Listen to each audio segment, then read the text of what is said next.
নমস্কার, আপনাদের সকলকে অনেক ধন্যবাদ আজকের এই সাংবাদিক বৈঠকে উপস্থিত থাকার কারণে। আপনারা জানেন এসআইআর সংক্রান্ত একটি সাংবাদিক বৈঠক যেদিনকে এসআইআর ঘোষণা হয়েছিল অক্টোবর মাসের 27 তারিখ, তার পরের দিনই আমি করেছিলাম। এবং এসআইআর নিয়ে আমাদের দলের পক্ষ থেকে আমাদের স্ট্যান্ড সহ যে সমস্যাগুলো তৈরি হতে পারে আগামী দিনে সেগুলো আমরা আগে থেকে ফ্ল্যাগ করেছিলাম। সংবাদ মাধ্যমের বন্ধুরা এবং প্রতিনিধিরা সেই সাংবাদিক বৈঠকে ছিলেন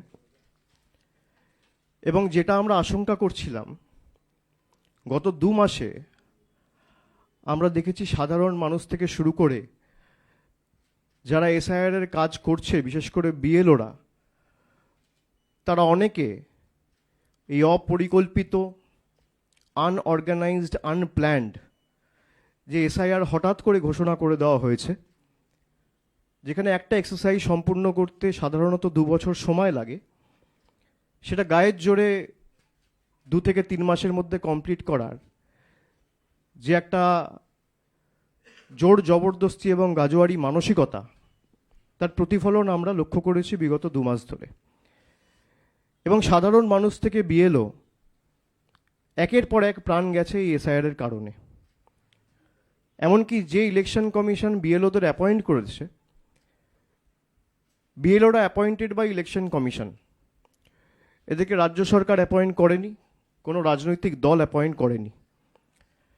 এখনো পর্যন্ত সাধারণ মানুষের ক্ষেত্রে আমরা দেখেছি প্রায় 51টা ঘটনা রয়েছে যেখানে সাধারণ মানুষ এসআইআরের আতঙ্কে এবং এনআরসির আতঙ্কে আত্মঘাতী হয়েছেন। তার মধ্যে 45 জন প্রাণ হারিয়েছেন এবং 6 জন এখনো হাসপাতালে রয়েছেন যাদের ট্রিটমেন্ট চলছে।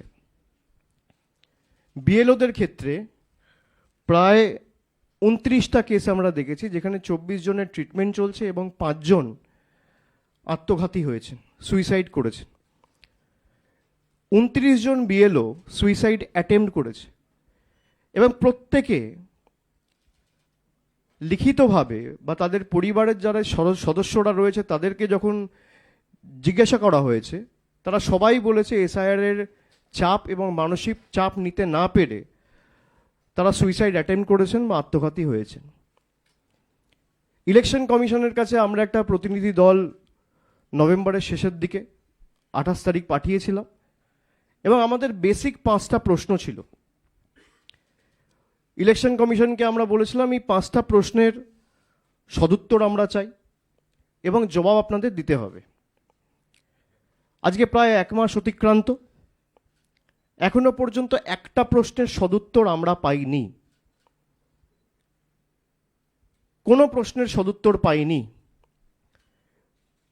যেদিনকে নির্বাচন কমিশনের অফিসে বৈঠকটি হয়েছিল নভেম্বর মাসের খুব সম্ভবত 28 বা 29 তারিখ, ইলেকশন কমিশনের বন্ধুরা মিডিয়াকে হঠাৎ করে সিলেক্টিভলি লিক করে একটা খবর খাইয়েছিল যে আমরা প্রত্যেকটা প্রশ্নের উত্তর দিয়েছি।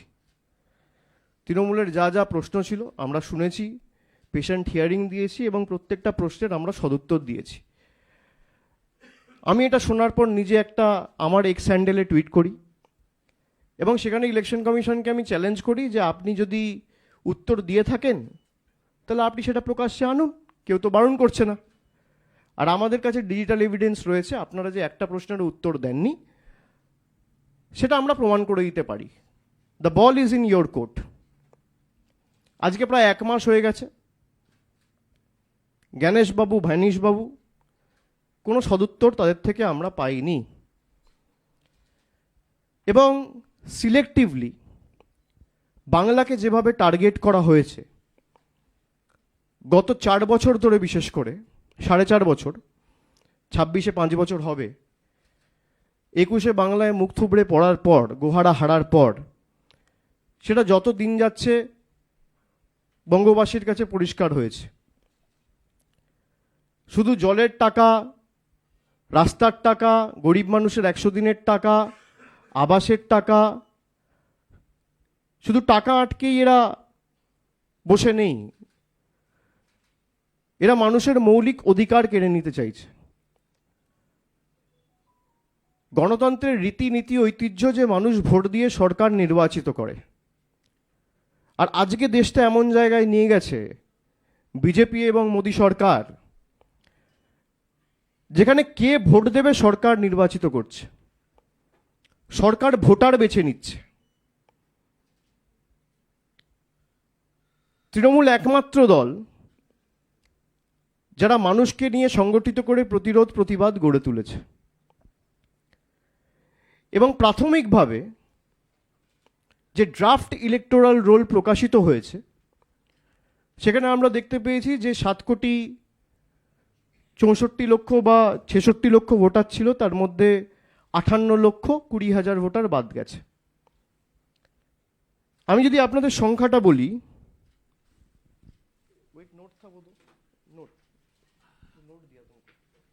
আমি আপনাদের যদি সংখ্যাটা বলি, তাহলে আপনারা দেখবেন যে সমস্ত রাজ্যে এসআইআর হচ্ছে সেই সমস্ত রাজ্যে বাংলাকে যদি আমি অন্যান্য রাজ্যের সাথে তুলনা করি, তাহলে তামিলনাড়ুর জনসংখ্যা হচ্ছে 7,75,00,000, সেখানে বাদ যাওয়া ভোটারের সংখ্যা হচ্ছে 57,30,000। আর আমি যদি জনসংখ্যার তুলনায় বাদ যাওয়ার পার্সেন্টেজ আপনাদের বলি, তাহলে পার্সেন্ট হচ্ছে 12.57%। গুজরাটে ডবল ইঞ্জিন সরকার, জনসংখ্যা 7,41,00,000, বাদ যাওয়ার সংখ্যা হচ্ছে 73,73,000, 73,73,000।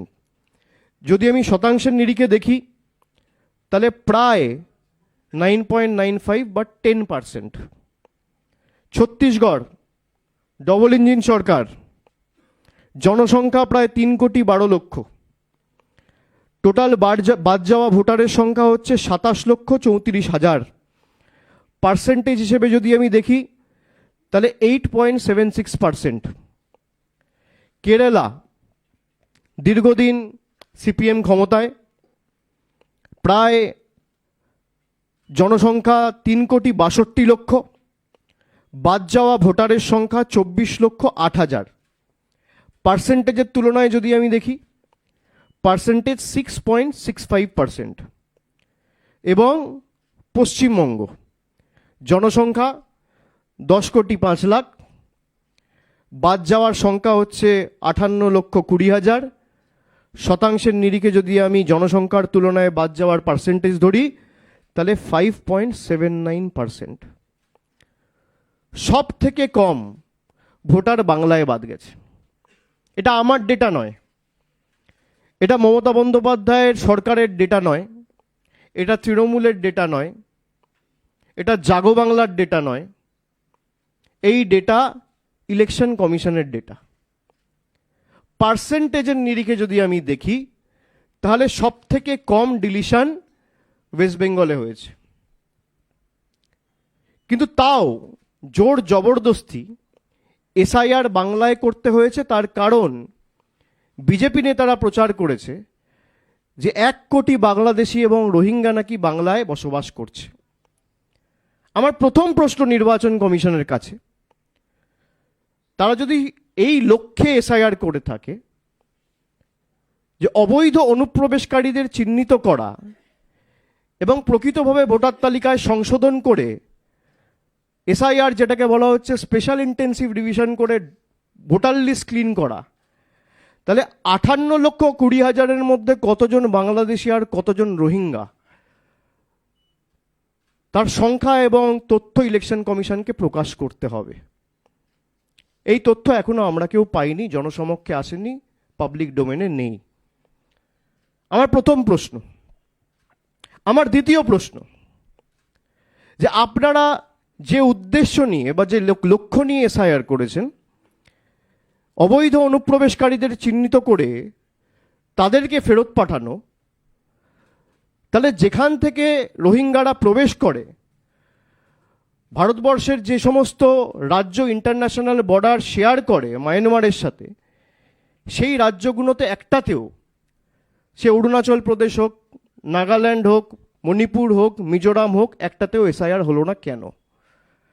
আমার দ্বিতীয় প্রশ্ন, যদি বাংলাদেশি বাংলায় থেকে থাকে, বাংলা যেমন বাংলাদেশের সাথে বর্ডার শেয়ার করছে, ত্রিপুরাও বর্ডার শেয়ার করছে, মেঘালয়ও বর্ডার শেয়ার করছে, মিজোরামও বর্ডার শেয়ার করছে, তাহলে এই রাজ্যগুলোতে এসআইআর হলো না কেন? তার কারণ আপনার লক্ষ্য অবৈধ অনুপ্রবেশকারী চিহ্নিত করা নয়, আপনার লক্ষ্য বাঙালিকে হ্যারাস করা, বঙ্গবাসীকে হ্যারাস করা। আমার তৃতীয় প্রশ্ন, আজকে যারা বলছে যে রোহিঙ্গাদের আঁতুড়ঘর বাংলা বা বাংলাদেশিদের আঁতুড়ঘর বাংলা, তাহলে ইলেকশন কমিশন তাদেরকে চিঠি পাঠিয়ে শোকজ করলো না কেন? ইলেকশন কমিশনের তথ্য অনুযায়ী সব থেকে কম ডিলিশন হয়েছে বাংলায়। আমার চতুর্থ প্রশ্ন, সব থেকে কম ডিলিশন যদি বাংলায় হয়ে থাকে, আর সব থেকে বেশি ডিলিশন যদি উত্তরপ্রদেশ, তামিলনাড়ু আর গুজরাটে হয়ে থাকে, তাহলে মাইক্রো অবজারভারদের দল গুজরাটে পাঠানো হলো না কেন? উত্তরপ্রদেশে পাঠানো হলো না কেন? বা তামিলনাড়ুতে পাঠানো হলো না কেন? আপনি মাইক্রো অবজারভার লাগান, কারোর কোনো আপত্তি নেই। তৃণমূল লড়তে জানে, তৃণমূল লড়ে নেবে, কিন্তু একই যাত্রায় পৃথক ফল হতে পারে না। আমি বাংলায় থাকি, আমার জন্য আইন আলাদা, আর গুজরাটে যে থাকে তার জন্য আইন আলাদা। প্রতি দুদিন অন্তর অন্তর একটা করে নোটিফিকেশন ইস্যু করে বাংলার জন্য আইন পাল্টে দেওয়া হচ্ছে। একই নোটিফিকেশন আপনি কেন উত্তরপ্রদেশে লাগু করছেন না? একই নোটিফিকেশন আপনি কেন গুজরাটে লাগু করছেন না? ওখানে তো সব থেকে ভোটার বাদ গেছে, বেশি ভোটার বাদ গেছে। তা যদি গুজরাট থেকে প্রায় ৭৩ লক্ষ ভোটার বাদ যায়, আর গুজরাটের জনসংখ্যা বাংলার থেকে কম, তাহলে গুজরাটে মাইক্রো অবজারভার যাবে না কেন? উত্তরপ্রদেশে আমি সংবাদ মাধ্যমে যেটুকু পড়েছি বা সংবাদ পত্রিকায় যেটুকু পড়ে দেখেছি, প্রায় ৪ কোটি লোকের নাম বাদ দেওয়া হচ্ছে। উত্তরপ্রদেশের জনসংখ্যা ১৫ কোটি, তার মধ্যে ৪ কোটি মানে ১২-১৪% কাছাকাছি। তাহলে সেখানে মাইক্রো অবজারভার যাবে না কেন? সেখানে স্পেশাল অবজারভারদের নিয়োগ করে পাঠানো হবে না কেন? সিলেক্টিভলি বাংলার জন্য কেন হবে? আপনি বলছেন বাংলায় দুর্নীতি হয়েছে তাই ১০০ দিনের টাকা বন্ধ। কত ভুয়ো আর্টিকেল বেরিয়েছে যেখানে দেখা যাচ্ছে বিজেপির নেতারা একটা বেনিফিশিয়ারির নামে 10টা বাড়ি নিয়েছে। তা মধ্যপ্রদেশে, মহারাষ্ট্রে, গুজরাটে তো আপনি আবাসের টাকা বন্ধ করেননি। কত গড়মিল, কত অনিয়ম আমরা ১০০ দিনের ক্ষেত্রে উত্তরপ্রদেশে দেখেছি। সব থেকে বেশি জব কার্ড ডিলিশন, সব থেকে বেশি লোকসভার কোয়েশ্চেনে রয়েছে। লোকসভায় কোয়েশ্চেন করা হয়েছিল, তার আনসার রয়েছে, সরকারের পক্ষ থেকে জবাব দেওয়া হয়েছে যে সব থেকে বেশি ডিলিশন হয়েছে উত্তরপ্রদেশ। তাহলে ১০০ দিনের টাকা উত্তরপ্রদেশে বন্ধ হবে না কেন? তার অপরাধ সে বাংলায় থাকে, তার অপরাধ সে গরিব, তার অপরাধ সে কুর্মী, তার অপরাধ সে রাজবংশী, তার অপরাধ সে সংখ্যালঘু, তার অপরাধ সে তপশিলি, সে উদ্বাস্তু। এই প্রশ্নগুলোর জবাব তো ইলেকশন কমিশনকে দিতে হবে।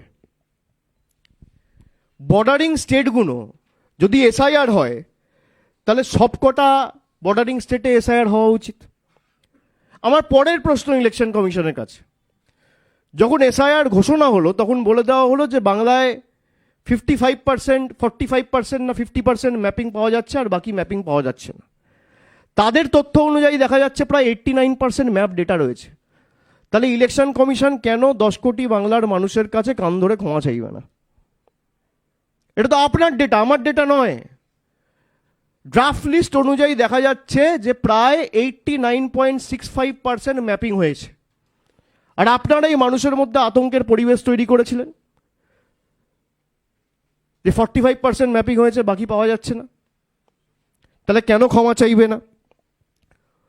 অন্যান্য স্টেটের ক্ষেত্রে আপনি এক্সটেনশন দিচ্ছেন, আপনি ইউপির ক্ষেত্রে এক্সটেনশন দিয়েছেন, আপনি গুজরাটের ক্ষেত্রে এক্সটেনশন দিয়েছেন, এমনকি আন্দামান যেখানে জনসংখ্যা, আন্দামান ও নিকোবর, যেখানে জনসংখ্যা প্রায় সব থেকে কম, সেখানেও আপনি 7 দিনের এক্সটেনশন দিয়েছেন। উত্তরপ্রদেশে আপনি 15 দিনের এক্সটেনশন দিয়েছেন। ছত্তিশগড়ে আপনি 7 দিনের এক্সটেনশন দিয়েছেন। মধ্যপ্রদেশে আপনি 7 দিনের এক্সটেনশন দিয়েছেন। গুজরাটে আপনি 3 দিনের এক্সটেনশন দিয়েছেন। আপনি তামিলনাড়ুতে 3 দিনের এক্সটেনশন দিয়েছেন। তাহলে বাংলা এক্সটেনশন দিলেন না কেন? তার কারণ কি? লজিক্যাল ডিসক্রিপেন্সি বলে একটা লিস্ট হাওয়ায় ভাসিয়ে দেওয়া হয়েছে। কোনো অফিসিয়াল প্রেস রিলিজ নেই, একটা হোয়াটসঅ্যাপে সবার সাথে শেয়ার করেছে হোয়াটসঅ্যাপ কমিশন। সব কিছু হোয়াটসঅ্যাপে লিক করে, তার স্ক্রিনশটও আমাদের কাছে রয়েছে। লজিক্যাল ডিসক্রিপেন্সিতে আপনি বলছেন 1,36,00,000 লোক এমন রয়েছে যাদের কোনো না কোনো সমস্যা রয়েছে। বাবার সাথে কোনো বয়সের পার্থক্য রয়েছে, যাদের নামে কোনো বানানে ভুল রয়েছে, বাবার নামে কোনো বানানে ভুল রয়েছে, যাদের অ্যাড্রেসের সমস্যা হয়েছে, বা যাদের পদবিতে কোনো একটা বানান ভুল রয়েছে। 1,36,00,000। এই ডেটাটা ইলেকশন কমিশন কবে রিলিজ করেছে? আমি যদি আপনাদের জিজ্ঞেস করি, সংবাদ মাধ্যমে কেউ বলবেন আমাকে কবে রিলিজ করেছে? ধরুন 16 তারিখ ড্রাফট ইলেকটোরাল রোল পাবলিশ হয়েছে। এই ডেটাটা ইলেকশন কমিশন কবে রিলিজ করেছে? আমি জানি না, তাই আপনাদের জিজ্ঞেস করছি। September on the 16th। আপনি এটা দেখুন, look at the competency of election commission. 16 তারিখ ড্রাফট রোল রিলিজ হয়েছে, আর 16 তারিখই election commission draft roll assess করে সঙ্গে সঙ্গে বলে দিল যে 1,36,00,000 লজিক্যাল ডিসক্রিপেন্সি রয়েছে। আমি জানতে চাই ইলেকশন কমিশনের কাছে কি জাদুকাঠি রয়েছে, কোন জাদুকাঠির বেসিসে যেটা 80,000 বিএলও, 8,000 বিএলও সুপারভাইজার, 4,000 এইআরও, 300 ইআরও, 23 জন ডিইও, এতজন ইলেকশন কমিশনের প্রতিনিধি, যেটা 2 মাসে করতে গিয়ে হিমশিম খেলো 29 জন আত্মহত্যা করলো। ইলেকশন কমিশনের কাছে কি জাদুকাঠি রয়েছে যে 7 কোটি ডেটা যাচাই করে সেম ডে, একই দিনে ইলেকশন কমিশন বলে দিল যে 1,36,00,000 ডিসক্রিপেন্সি রয়েছে? কোন জাদুকাঠির বেসিসে? যদি ইলেকশন কমিশন এতটাই কম্পিটেন্ট হয়, তাহলে উত্তরপ্রদেশে আপনার মেয়াদ বাড়াতে হচ্ছে কেন? যদি ইলেকশন কমিশন এত কম্পিটেন্ট হয়, তাহলে ছত্তিশগড়ে 7 দিন এক্সটেনশন দিতে হচ্ছে কেন? যদি ইলেকশন কমিশন এত কম্পিটেন্ট হয়, যখন বিএলওরা মারা গেছিল বা যখন সাধারণ মানুষ আত্মহত্যা করেছিল, তখন তাদেরকে অ্যাসিওরেন্স দেয়নি কেন?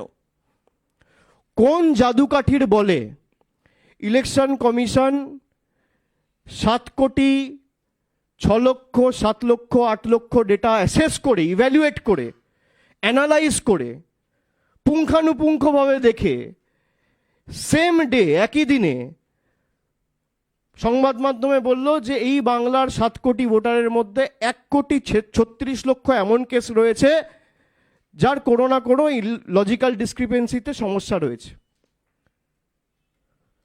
কোন জাদুকাঠির বলে? আর এই লিস্ট কোথায়? ইলেকশন কমিশন যদি ভোটার লিস্ট পরিষ্কার করতে চায়, তাহলে আপনারা লুকাচ্ছেন কেন? You cannot clean a list by hiding names. আপনি নামগুলো প্রকাশ করুন। এই 1,36,00,000 যে লজিক্যাল ডিসক্রিপেন্সির কেস আপনারা দিয়েছেন, মানে আমি ইলেকশন কমিশনের কথা বলছি, এবং জেলা ওয়াইজ ভাগ করে দিয়েছে, যে জেলা ওয়াইজ যেটা হোয়াটসঅ্যাপে ওরা শেয়ার করেছিল, সেখানে কুচবিহারের ক্ষেত্রে যেমন প্রজেনি বলেছে প্রায় 65,211, যাদের বয়সের সমস্যা রয়েছে এমন কেস রয়েছে প্রায় 45,596, বাবার নামের সাথে মিসম্যাচ রয়েছে এমন কেস রয়েছে প্রায় 2,77,994। বাবার বয়সের সাথে সেই ভোটারের কোনো এজ ডিফারেন্স রয়েছে সেরম কেস রয়েছে প্রায় 27,146। গ্র্যান্ড প্যারেন্টস অর্থাৎ দাদু ঠাকুরদা বা ঠাকুরমার সাথে যাদের এজ ডিফারেন্স রয়েছে এমন কেস রয়েছে 7,137। এটা কুচবিহারের বললাম, এরকম প্রত্যেকটা জেলার আলাদা রিলিজ করেছে। এবার কুচবিহারের কোন ব্লকে, কোন পঞ্চায়েতে বা কোন পুরসভায় কার বাবার নামের সাথে কোথায় মিসম্যাচ হয়েছে এটা তো প্রকাশ করতে হবে। তাহলে তো সংবাদ মাধ্যমের প্রতিনিধিরা গিয়েও স্টোরি করতে পারে যে আদৌ সেটা রয়েছে কি না। সেই লিস্টটা কে দেবে? ইলেকশন কমিশন লুকাচ্ছে কেন? কার ভয়ে, কার আদেশে, কার অঙ্গুলি হেলনে? আর আমি 31 তারিখ দিল্লিতে নিজে যাব। আমি নিজে চিফ ইলেকশন কমিশনের সাথে দেখা করে সদুত্তর চাইব। আপনার যদি উদ্দেশ্য সঠিক থাকে আর লোকাবার কিছু না থাকে, আপনি লিস্ট রিলিজ করবেন। আমি ভুল বলছি? লিস্ট রিলিজ করা উচিত। আপনারা ধরুন চাকরি করেন, হঠাৎ আপনাদের বলে দেওয়া হলো যে 10% লোক সাসপিশিয়াস, এবং নাম বলা হলো না, হুটহাট করে চাকরি খেয়ে নিল। আপনারা জিজ্ঞেস করবেন না? আত্মপক্ষে সমর্থনের কোনো সুযোগ থাকবে না? আমি একটা ক্লাসে পড়াশুনো করি, একটা ক্লাসে ধরুন 50 জন ছাত্র পড়ছে। হঠাৎ করে ক্লাস টিচার বললো পরীক্ষার পরে 40 জন পাস করেছে, 10 জন ফেল করেছে। আরে কারা ফেল করেছে সেটা তো বলতে হবে। কারা ফেল করেছে সেটা তো বলতে হবে। তাহলে তো খাতা চ্যালেঞ্জ করা যাবে, আনসার শিট চ্যালেঞ্জ করা যাবে, ক্লাস টিচারের সাথে কথা বলা যাবে। আপনি লুকাচ্ছেন কেন? আপনি কি কারণে লুকাচ্ছেন? বিজেপির নেতারা যেহেতু বলেছিল 1 কোটি 1.5 কোটি নাম বাদ যাবে লক্ষ্য পূরণের কারণে। আপনি ভারতবর্ষের ইলেকশন কমিশনার, আপনি বিজেপির ইলেকশন কমিশনার নয়। যদি 1,36,00,000 লজিক্যাল ডিসক্রিপেন্সি হয়, লিস্ট রিলিজ করুক। বাংলায় যদি 1 কোটি রোহিঙ্গা বাংলাদেশি থাকে, ইলেকশন কমিশন লিস্ট রিলিজ করুক। হয় লিস্ট রিলিজ করুন, নইলে বাংলার মানুষের কাছে ক্ষমা চান। দুটোর মধ্যে একটা করুন। আপনি বাংলার মানুষের কাছে ক্ষমা চান, আমরা লিস্ট রিলিজ করতে বলবো না, কান ধরে ক্ষমা চান যে ভুল হয়েছে। আপনারাই তো বলেছেন বাংলাদেশি আছে, রোহিঙ্গা আছে। এই লিস্ট রিলিজ করার দায়িত্ব কার? 1,36,00,000 লজিক্যাল ডিসক্রিপেন্সি মামার বাড়ির আবদার। 4টে কেস হতে পারে, 6টা কেস হতে পারে, 10টা কেস হতে পারে, তর্কের খাতিরে ধরলাম 10,000 হতে পারে। আপনি স্ট্রেট বলে দিচ্ছেন 1,36,00,000 লজিক্যাল ডিসক্রিপেন্সি। আর যে কাজটা বিএলওদের বাড়ি বাড়ি গিয়ে করতে ইআরও এইআরও সবার 2 মাস লাগলো, আপনি সেম ডে 1 ঘন্টার মধ্যে করে বার করে দিলেন। কোন সফটওয়্যার রান করা হয়েছে? কাকে দিয়ে করা হয়েছে? আমার কাছে তো স্ক্রিনশট রয়েছে। সীমা খান্না বলে একজন ভদ্রমহিলা রয়েছে, তার ভূমিকা কি? কার অঙ্গুলি হেলনে তিনি কাজ করছেন দিল্লিতে? তার চ্যাটের স্ক্রিনশট রয়েছে আমার কাছে, আমরা সুপ্রিম কোর্টে জমা দেবো। তিনি মেনে নিচ্ছেন যে সফটওয়্যারের ভুলের কারণে হয়েছে। তা আপনি লিস্ট রিলিজ করুন। মমতা বন্দ্যোপাধ্যায় সরকার তো কাউকে প্রোটেক্ট করছে না, আপনার লিস্ট রিলিজ করতে অসুবিধা কোথায়? বিজেপি দুর্নীতি নিয়ে কথা বলে, সব থেকে বড় দুর্নীতিবাজরা আজকে বিজেপির বড় নেতা।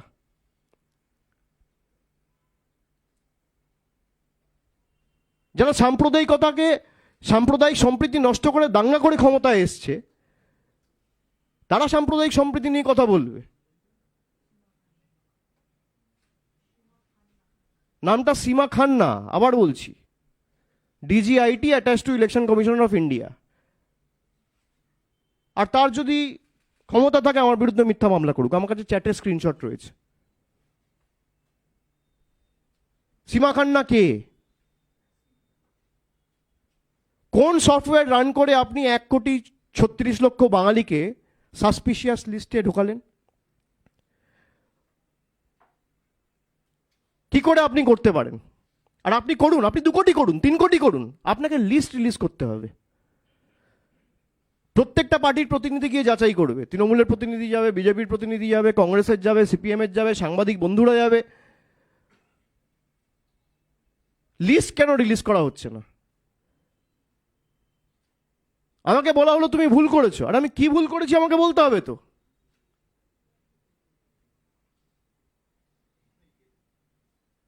বাংলার ক্ষেত্রে নিয়ম আলাদা, উত্তরপ্রদেশের ক্ষেত্রে নিয়ম আলাদা,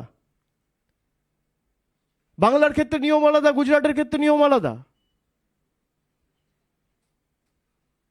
বাংলার জন্য টাকা বন্ধ, আর বিহার, গুজরাট, উত্তরপ্রদেশে টাকা ডাইভার্ট করে ব্রিজ হচ্ছে, আর 2 দিন অন্তর অন্তর ডবল ইঞ্জিন সরকারের ব্রিজ ভেঙে পড়ছে।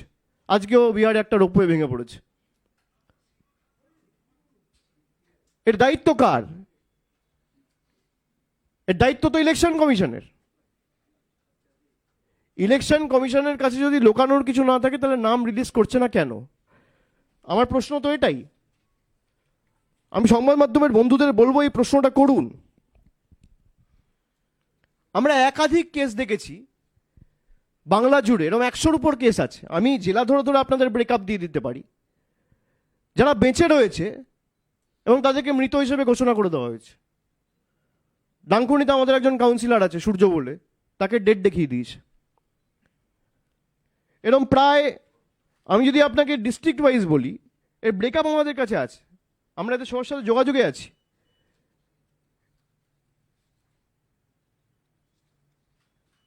দক্ষিণ 24 পরগনায় 24 জন আছে, কুচবিহারে 16 জন আছে, পূর্ব বর্ধমান থেকে এখনো 9 জনের উপর আমরা খোঁজ পেয়েছি যারা জীবিত রয়েছে, মৃত দেখিয়ে দেওয়া হয়েছে।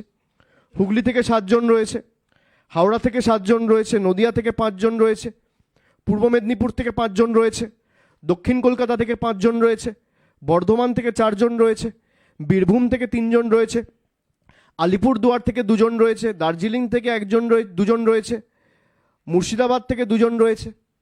এরকম একাধিক সংখ্যা রয়েছে যারা বেঁচে আছে, হার্টি অ্যান্ড হেলদি, তাদেরকে দেখিয়ে দিয়েছে ডেড। এই দায় কার? কেন ইলেকশন কমিশনের বিরুদ্ধে এফআইআর হবে না?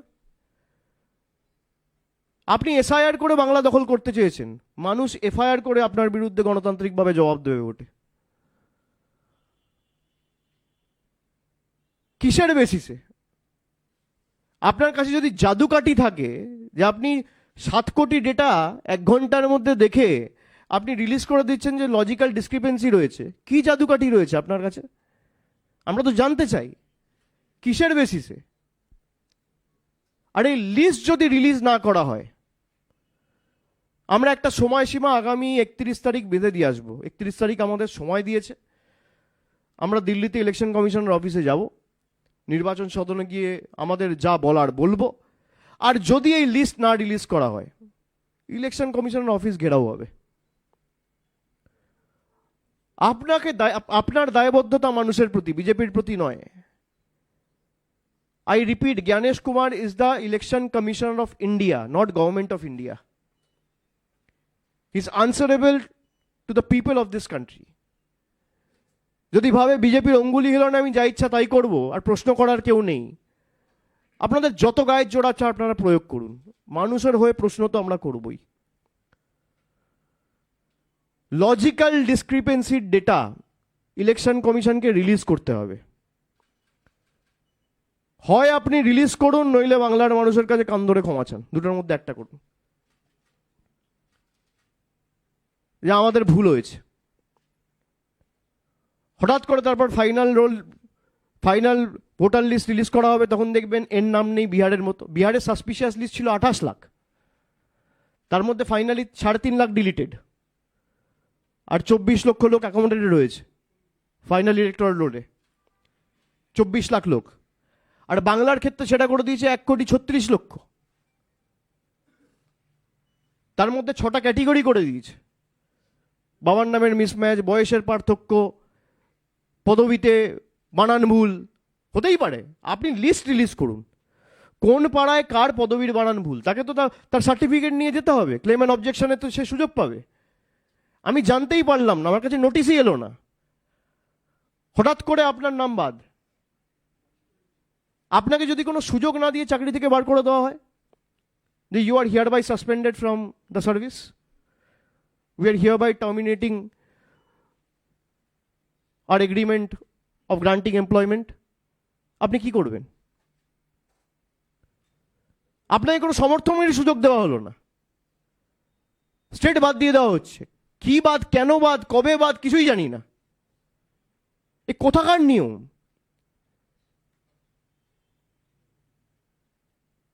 আপনি বাংলাকে গুজরাট বানাতে চাইছেন, আপনি বাংলাকে উত্তরপ্রদেশ বানাতে চাইছেন।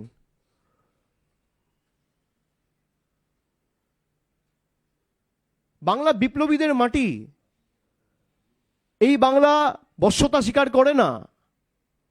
আপনি এত চেষ্টা করেছেন, আমি একের পর এক যদি উদাহরণ আপনাদের দিই, আপনারা দেখবেন সেই 19 সাল থেকে ঈশ্বরচন্দ্র বিদ্যাসাগরের মূর্তি ভাঙা থেকে, আমাদের মনীষীদের অপমান করা থেকে, একদিকে কুচবিহারের পঞ্চানন বর্মাকে পঞ্চানন বর্মন বলা, রবীন্দ্রনাথ ঠাকুরের জন্মস্থানকে না জেনে বলে দেওয়া বিশ্বভারতী, স্বামী বিবেকানন্দকে বামপন্থী প্রোডাক্ট বলা, বঙ্কিমচন্দ্র চট্টোপাধ্যায়কে বঙ্কিম দা বলা, সাথে যেন ব্যাডমিন্টন খেলতো, বঙ্কিম দা। আরে মাথা নিচু করে নাম নিতে শিখুন। 100 বার জন্ম নিলেও বঙ্কিমচন্দ্র চট্টোপাধ্যায়ের নখের যোগ্য হতে পারবেন না। সেখান থেকে শুরু করে এদের সাংসদ নেতারা রামমোহন রায়কে বলছে ব্রিটিশদের দালাল। আপনি ভাবুন, রবীন্দ্রনাথ ঠাকুরকে বলছে, অপমান করছে, স্বামী বিবেকানন্দকে বলছে বামপন্থী প্রোডাক্ট। এই একের পর এক শয়ে শয়ে উদাহরণ রয়েছে। বাংলাকে বলছে, বাংলা বলে কোনো ভাষাই নেই, বাংলাদেশি ল্যাঙ্গুয়েজ। বহাল তো বিয়েতে পদে রয়েছে, আসেন এখনো, তাদের বিরুদ্ধে কোনো ব্যবস্থা নেওয়া হয়নি। বাংলায় কথা বললেই বলে দেওয়া হচ্ছে বাংলাদেশি। এরকম হাজার হাজার ঘটনা গত 6 মাসে ঘটেছে। আজকেও দক্ষিণ দিনাজপুরে গঙ্গারামপুর এবং বালুরঘাটের দুজন ব্যক্তি তাদেরকে বাংলাদেশি বলে জেলে ঢুকিয়ে দিয়েছিল মহারাষ্ট্রে। আমরা তাদের ফেরত নিয়ে এসেছি। বিধানসভা কেন্দ্র হচ্ছে একজনের বালুরঘাট আর আরেকজনের বোধহয় গঙ্গারামপুর, খুব সম্ভবত দুটোই দক্ষিণ দিনাজপুরের কেস। এলাকার সাংসদের নাম হচ্ছে সুকান্ত মজুমদার, দিল্লির কৃতদাসত্ব করছে। এরা এতটাই নির্লজ্জ, যারা ভোট দিয়ে এদেরকে সাংসদ করেছেন। আপনি যদি আমাকে 10 বছরে একবার দেখাতে পারেন 11 বছর বিজেপি ক্ষমতায় একবার 100 দিনের কাজের জন্য একটা কোয়েশ্চেন আওয়ারে কোয়েশ্চেন করেছে, বা 0 আওয়ারে একটা মেনশন করেছে, বা কোনো ইন্টারভেনশন লোকসভায়। এই যে 12 জন সাংসদ আছে বা 18 জন সাংসদ ছিল 19 থেকে 24 অব্দি, একটা প্রশ্ন, আমি কান ধরে ক্ষমা চাইবো আপনাদের কাছে। বিজেপি মানেই বুঝে নিতে হবে জমিদার আর দিল্লির কৃতদাস। এরা বাংলার মানুষের ভালো চায় না। বাংলার মানুষের ভালো চাইলে আপনি বলুন লজিক্যাল ডিসক্রিপেন্সি রিলিজ করতে। এদের নেতা মন্ত্রীরাই বলছে মতুয়াদের নাম বাদ গেলে যাক, আমার কথা নয়। বিজেপির সাংসদ বলছে, কেন্দ্রীয় মন্ত্রী বলছে, বিজেপির বিধায়ক বলছে। আর তাদের থেকেই ভোট নিয়ে দিনের পর দিন এরা সাংসদ হয়েছে, মন্ত্রী হয়েছে, দেশে কেন্দ্রীয় সরকার তৈরি হয়েছে, মন্ত্রিসভা তৈরি হয়েছে, প্রধানমন্ত্রী নির্বাচিত হয়েছে। এই মতুয়া ভাইদের বোনদের বুড়ো আঙুল দেখাচ্ছে। এই হচ্ছে বিজেপির প্রকৃত স্বরূপ।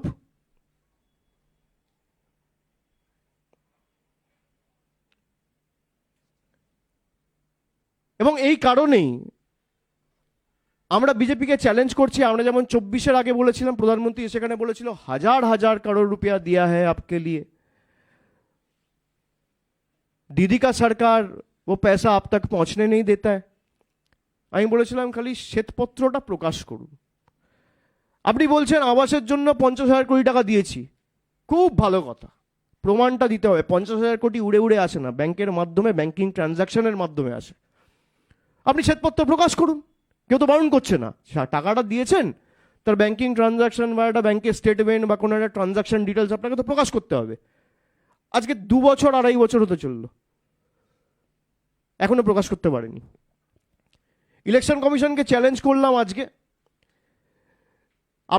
আপনাদের সময়সীমায় 31 তারিখ বেঁধে দিয়ে আসবো, আর আপনাদের কত গায়ের জোর আপনারা প্রয়োগ করুন। 2019-এও করেছেন, 2021-এও করেছেন, 2024-এও করেছেন, 2026-এও আপনাদের দেখাবো বাংলার ক্ষমতা কি। এই একের পর এক বাংলার উপর যে আক্রমণ, আমি যে উদাহরণগুলো আপনাদের দিলাম, রাজা রামমোহন রায় থেকে শুরু করে স্বামী বিবেকানন্দ থেকে শুরু করে মা শারদাকে নিয়ে কুরুচিকর কার্টুন তৈরি করা, প্রজাতন্ত্র দিবসে নেতাজি সুভাষচন্দ্র বসুর ট্যাবলো বাতিল করা, সেখান থেকে মা দুর্গার বংশ পরিচয় নিয়ে প্রশ্ন তোলা, এগুলো তো বাংলার মানুষ ভুলে যায়নি। রামকৃষ্ণ পরমহংসদেবকে অশিক্ষিত বলা, বিশ্বভারতীর ফলক থেকে রবীন্দ্রনাথ ঠাকুরের নাম মুছে দেওয়া, অমিত শাহের অধীনে থাকা দিল্লি পুলিশ খালি বাংলায় কথা বলেছে বলে সোনালী খাতুনদের বাংলাদেশে ডিপোর্ট করে দিয়েছে। এই কারণে আমরা আগামী 2 তারিখ থেকে একটা কর্মসূচি শুরু করছি, যে বিজেপি সর্বশক্তি প্রয়োগ করে বাংলাকে লাঞ্ছিত, বঞ্চিত, নিপীড়িত করার যে প্রচেষ্টা দীর্ঘদিন ধরে চালাচ্ছে, সেটা এক ধাপ আরও এগিয়ে নিয়ে গিয়ে এসআইআর করে বাংলার মানুষকে ভোটার তালিকা থেকে বাদ দেওয়ার যে ষড়যন্ত্র করেছে, বাংলার উপর যে আঘাত, বাংলার উপর যে হামলা, তার বিরুদ্ধে মানুষ সোচ্চার হবে এবং বাংলা আগামী দিন বাংলার ক্ষমতা দেখাবে। আমি 2 তারিখ থেকে রাস্তায় থাকব। আমি বলেছিলাম 28 তারিখ যে যখন এসআইআর হবে, এসআইআর চলাকালীন আমার রাস্তায় মানুষের সাথে দেখা হবে। যেহেতু বাড়ি বাড়ি গিয়ে বিএলও টুরা সবাই ব্যস্ত ছিল, আমরা আলাদা করে কোনো কর্মসূচি নিইনি। কিন্তু আপনি যদি আপনার পলিটিক্যাল এজেন্ডাকে সার্ভ করার জন্য ইলেকশন কমিশনের মতো ইনস্টিটিউশনকে বিক্রি করে দেন বিজেপির পায়ে, তাহলে বাংলার মানুষ বা তৃণমূল কংগ্রেস কিন্তু ছেড়ে কথা বলবে না। এবং আপনার কত ক্ষমতা, আপনি নির্বাচনে লড়ে মানুষের সামনে যখন যাবেন, মানুষের আদালতে মানুষ প্রমাণ করবে যে আগামী দিন মানুষ কার সাথে আছে।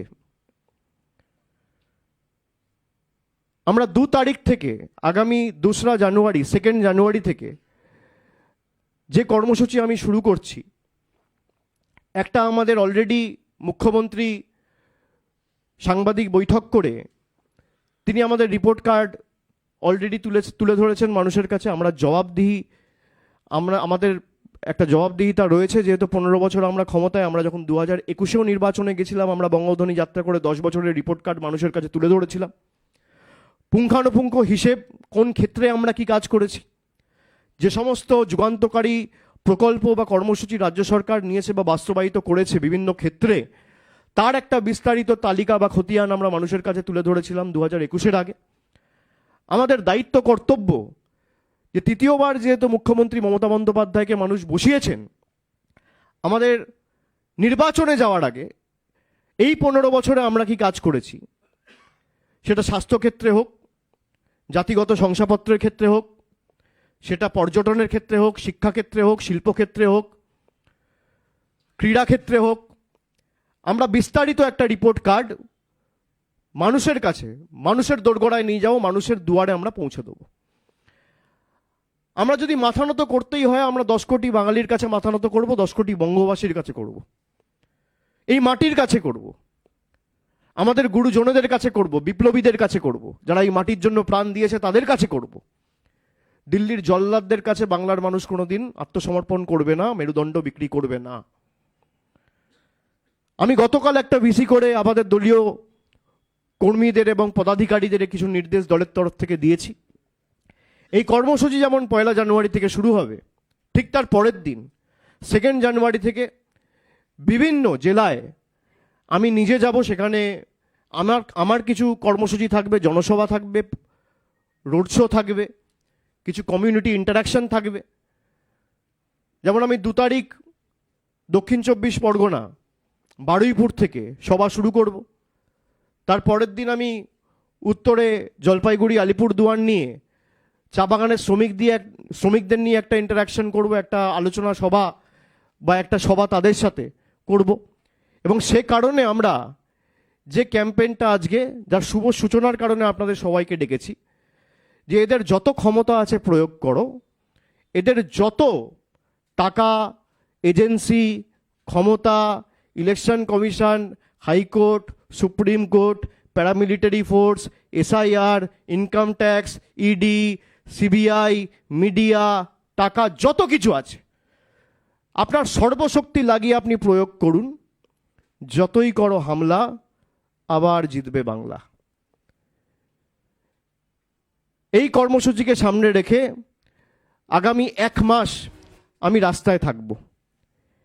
এবং কি কারণে যতই করো হামলা, এই যে একের পর এক ধারাবাহিক হামলা বাংলার ভাবাবেগের প্রতি, বাংলার কৃষ্টির উপর, বাংলার সংস্কৃতির উপর, ভাষার উপর, খাবারের উপর।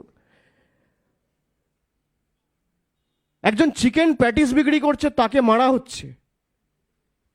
বিজেপি ক্ষমতায় না এসে যদি চিকেন প্যাটিস বিক্রেতাকে মারে, তাহলে ভাবতে পারছেন বাংলায় যদি এরা ক্ষমতায় থাকতো কি করতো? 70 জন এমএলএ নিয়ে যদি একটা রাজনৈতিক দল একটা গরিব ছেলে চিকেন প্যাটিস বিক্রি করছে বলে তাকে মারছে, কোথায় মারছে?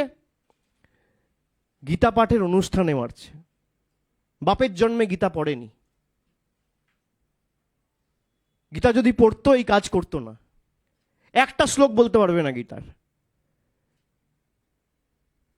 গীতার 5ম অধ্যায় 18 নম্বর শ্লোকে শ্রীকৃষ্ণ স্বয়ং বলছেন, বিদ্যা বিনয় সম্পন্নে ব্রাহ্মণী গবি হস্তিনী সুনিচৈব স্বভাকে চা পণ্ডিতা সমদর্শিনাহা। তার মানে একটা মানুষ তো ছেড়ে দিন, একটা কুকুর বিড়ালের মধ্যে আমি বিরাজমান, সবার মধ্যে আমি বিরাজমান, সবার মধ্যে। অর্জুনকে বলছে, শ্রীকৃষ্ণর মুখের বাণী। সেই গীতাপাঠ অনুষ্ঠানে বিজেপির নেতারা, কর্মীরা একটা গরিব মানুষকে সে বিক্রি করছে চিকেন প্যাটিস বলে, তাকে মারা হচ্ছে।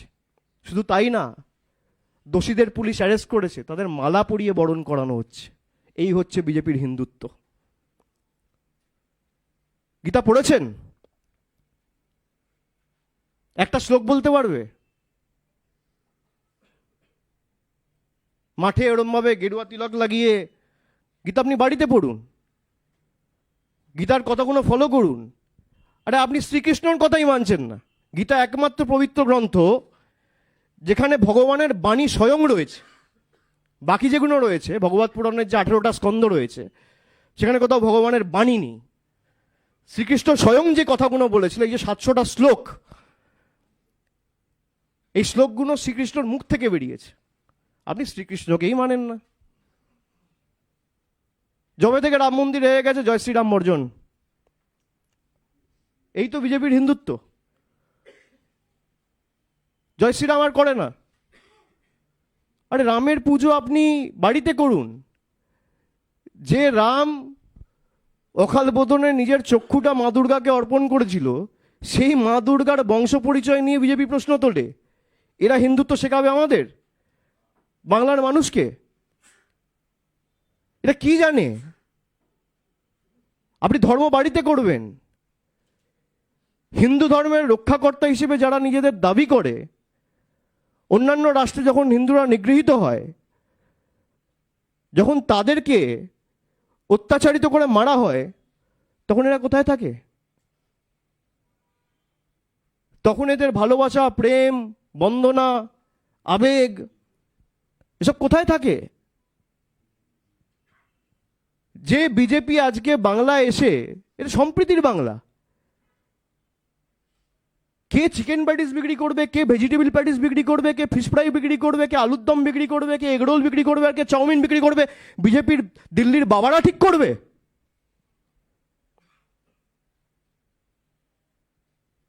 তুমি জগৎ নাচাবে? ক্ষমতায় না আসতেই যদি বিজেপির এই রূপ হয়, যদি এরা ক্ষমতায় থাকতো কি করতো? প্রধানমন্ত্রী স্বয়ং মাছ খাওয়া নিয়ে ব্যঙ্গ বিদ্রুপ করেছে 2024-এর নির্বাচনের প্রাক্কালে। ছোট বড় মাঝারি সেজো সব নেতা এক। আমরা যা করার আগামী দিন আমরা দিল্লিতে যাব, করব, এবং আমরা বলেছিলাম যে একটা যোগ্য ভোটারের নামও যদি বাদ যায় দিল্লিতে আন্দোলন হবে। দিল্লিতে আজও বলছি আন্দোলন হবে। বিজেপির কত ক্ষমতা বিজেপি রুখে দেখাক, ইলেকশন কমিশনের কত ক্ষমতা। কি করবেন আপনি? জেলে ঢোকাবেন, মারবেন, গলা কাটবেন, কাটুন। মরে গেলেও আপনাদের কাছে বশ্যতা স্বীকার করব না, মরে গেলেও আপনাদের কাছে মাথা নত করব না। আপনার যত ক্ষমতা আছে প্রয়োগ করুন। আপনি মানুষের কাছে যান আপনার রিপোর্ট কার্ড নিয়ে। আপনি 11 বছর সরকারে ক্ষমতায় বাংলা থেকে 6 লক্ষ কোটি টাকা, 6.5 লক্ষ কোটি টাকা তুলে নিয়ে গেছেন। পুঙ্খানুপুঙ্খ হিসেব দিন বাংলাকে। কেন আজকে 100 দিনের টাকা সুপ্রিম কোর্টে এসএলপি ডিসমিস হওয়ার পরেও বন্ধ? কেন আজকে হাইকোর্ট বলে দেওয়ার পরে 100 দিনের কাজ শুরু হয়নি? কেন আজকে আবাসের টাকা বন্ধ? আজকে প্রায় 52,000 কোটি টাকা মানরেগাতে বন্ধ করে রেখে দিয়েছে। মহাত্মা গান্ধীর নাম সরিয়ে দিচ্ছে মানরেগা থেকে। জি রামজি, জাতির জনক যে, তাকেই সরিয়ে দিচ্ছে।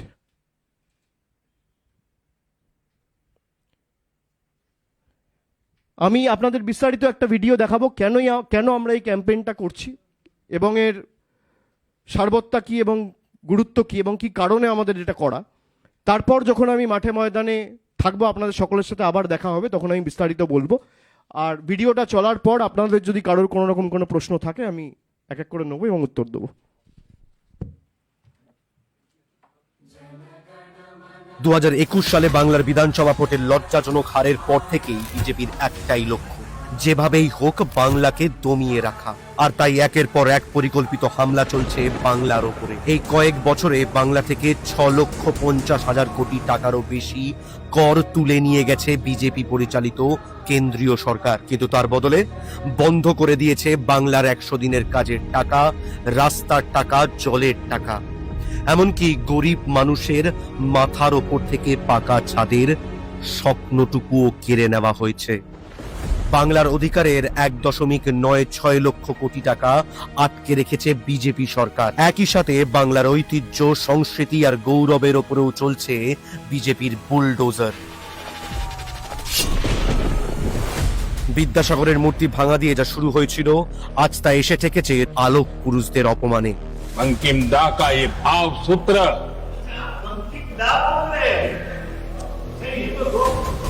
एक राजा था मोहन राय जी थे, वो भी अंग्रेजों के दलाल के रूप में देश में काम करते रहे हैं।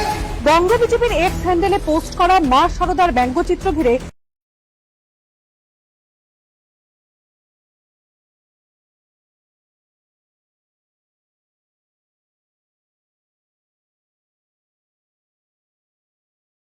দু 2021 সালে বাংলার বিধানসভা ভোটের লজ্জাজনক হারের পর থেকেই বিজেপির একটাই লক্ষ্য, যেভাবেই হোক বাংলাকে দমিয়ে রাখা। আর তাই একের পর এক পরিকল্পিত হামলা চলছে বাংলার ওপরে। এই কয়েক বছরে বাংলা থেকে 6,50,000 কোটি টাকারও বেশি কর তুলে নিয়ে গেছে বিজেপি পরিচালিত কেন্দ্রীয় সরকার। কিন্তু তার বদলে বন্ধ করে দিয়েছে বাংলার 100 দিনের কাজের টাকা, রাস্তার টাকা, জলের টাকা। এমনকি গরিব মানুষের মাথার ওপর থেকে পাকা ছাদের স্বপ্নটুকুও কেড়ে নেওয়া হয়েছে। বাংলার অধিকারের 1.96 লক্ষ কোটি টাকা আটকে রেখেছে বিজেপি সরকার। একই সাথে বাংলার ঐতিহ্য, সংস্কৃতি আর গৌরবের ওপরেও চলছে বিজেপির বুলডোজার। বিদ্যাসাগরের মূর্তি ভাঙা দিয়ে যা শুরু হয়েছিল, আজ তা এসে ঠেকেছে আলোক পুরুষদের অপমানে। बंकिम दा का ये भाव सूत्र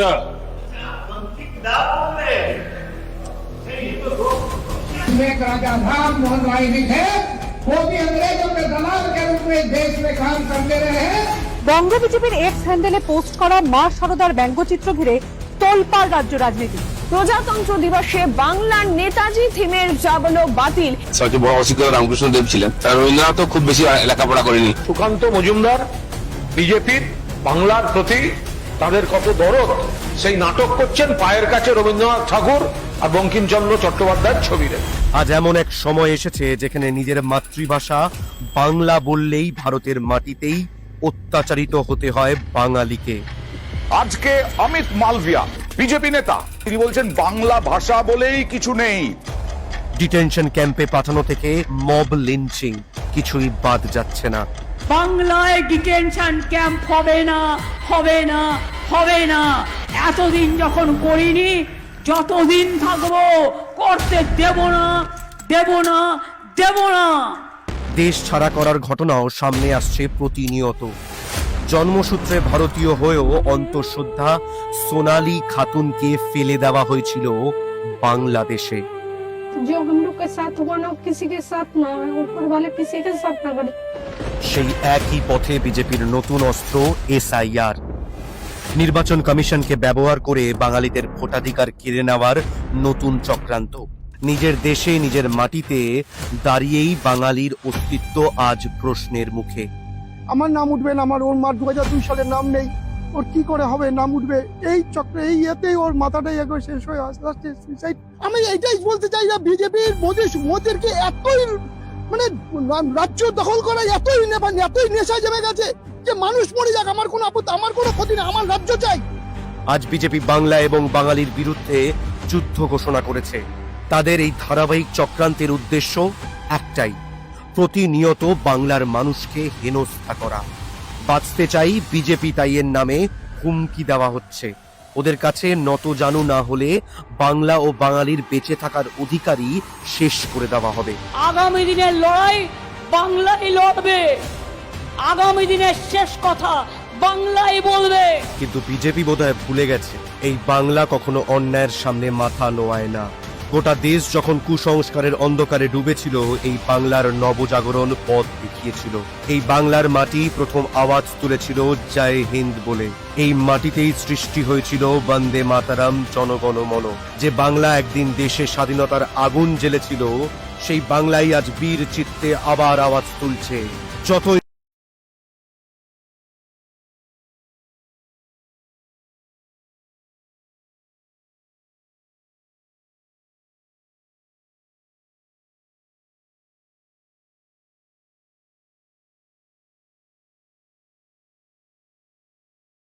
আদৌ তারা নোটিশ পাচ্ছেন কিনা সেটাও স্পষ্ট নয়, কেউ নোটিশ পায়নি।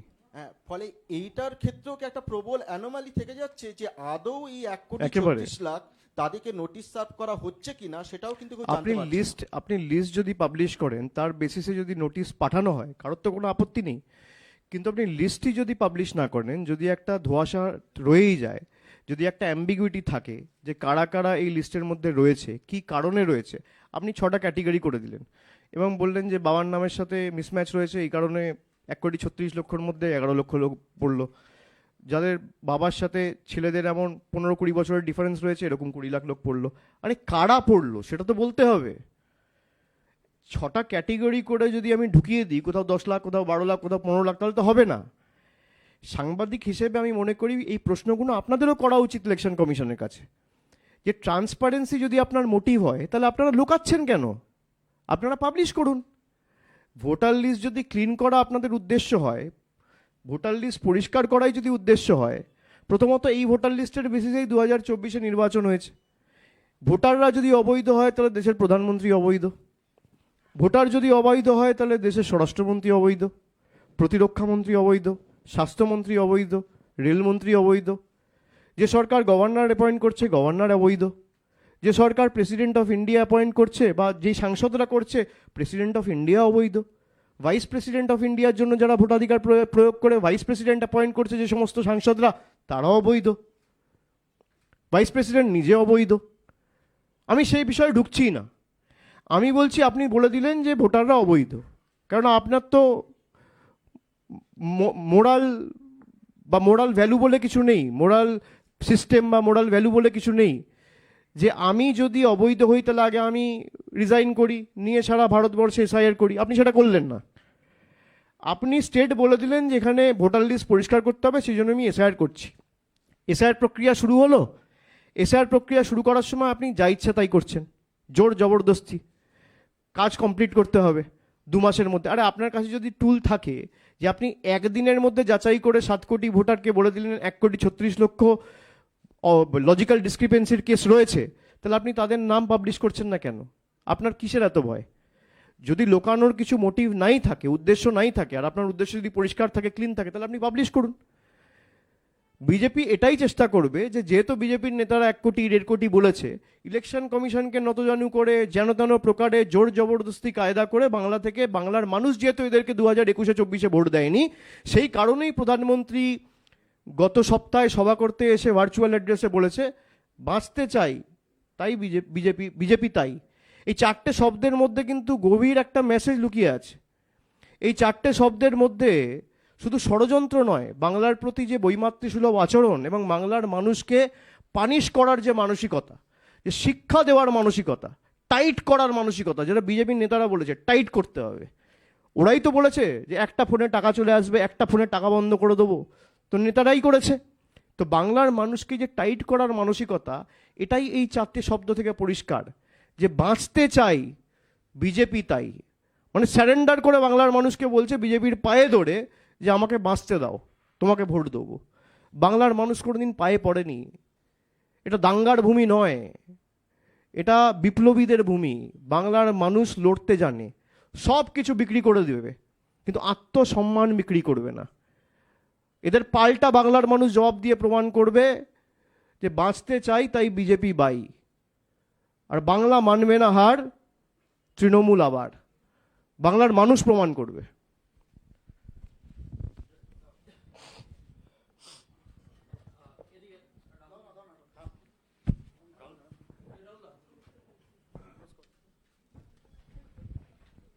শুধুমাত্র সাধারণ মানুষ নয়, কয়েকদিন ধরে দেখা যাচ্ছে যে আপনার খণ্ডঘোষের এমএলএ নবীনচন্দ্র বাগ বলুন, বা মন্ত্রী সাবিনা ইয়াসমিন বলুন, বা কাকলি ঘোষ দস্তিদার, তাদের পরিবারের লোকজনকেও ডাকা হচ্ছে।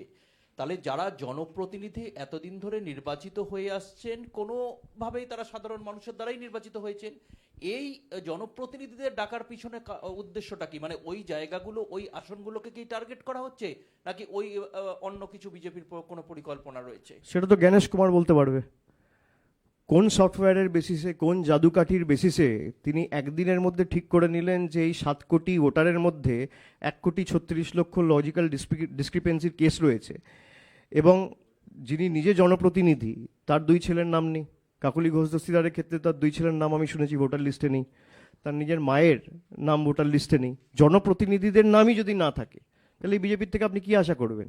18 নম্বর ওয়ার্ডে ডাঙ্কুনি পুরসভার আমাদের কাউন্সিলর, তাকে দেখিয়ে দিয়েছে মৃত। তো যে ইলেকশন কমিশন আজ থেকে 3 মাস আগে অপোজিশন পার্টিদের কাছে বলেছিল আন্ডারটেকিং দিয়ে বলুন, সেই ইলেকশন কমিশনের ক্ষমতা হবে আজকে ভারতবর্ষের মানুষের কাছে আন্ডারটেকিং দিয়ে বলার, বা বাংলার 10 কোটি মানুষকে আন্ডারটেকিং দিয়ে বলার যে এই যে লিস্ট হয়েছে এটা ত্রুটিপূর্ণ নয়, এই যে লিস্ট হয়েছে ক্লিন লিস্ট হয়েছে, এই লিস্টে কোনো ভুল ত্রুটি পাবেন না। ইলেকশন কমিশন কি পারবে? আপনি আচরি ধর্ম। আপনি যেটা অন্যর থেকে আশা করছেন আপনি নিজে করে দেখান না, কেউ তো বারণ করছে না। তো এই ইনসিডেন্টগুলো থেকে ইলেকশন কমিশনের যে অবস্থান বা যে লক্ষ্য, এটা স্পষ্ট। ইলেকশন কমিশন যদি অবৈধ অনুপ্রবেশকারীদের চিহ্নিত করাই তাদের আসল উদ্দেশ্য বা লক্ষ্য থাকতো, তাহলে যেখান থেকে রোহিঙ্গা বা বাংলাদেশিরা ঢুকছে, প্রথমত সেই বর্ডারিং স্টেটগুলোকে আইডেন্টিফাই করে সেখানে এসআইআর চালানো হতো। হোম মিনিস্টারের রিজাইন করা উচিত। যার ইন্টেলিজেন্স ফেলিয়ারের কারণে বাংলাদেশিরা ভারতবর্ষে ঢুকতে পেরেছে বা ওদের কথায় বাংলায় আসতে পেরেছে, তাহলে সেই ইন্টেলিজেন্স চিফকে সাসপেন্ড করা উচিত। তাকে উপরন্তু এক্সটেনশনে রাখা হয়েছে, তার মেয়াদ শেষ হয়ে গেছে, তাকে এক্সটেনশনে রাখা হয়েছে। তো এতেই বিজেপির যে অবস্থান এবং ইলেকশন কমিশনের যে বিজেপির আঁতাত, আমি এই কারণেই ইলেকশন কমিশনকে ভারতীয় জনতা পার্টির সহকারী সংস্থা বলেছি।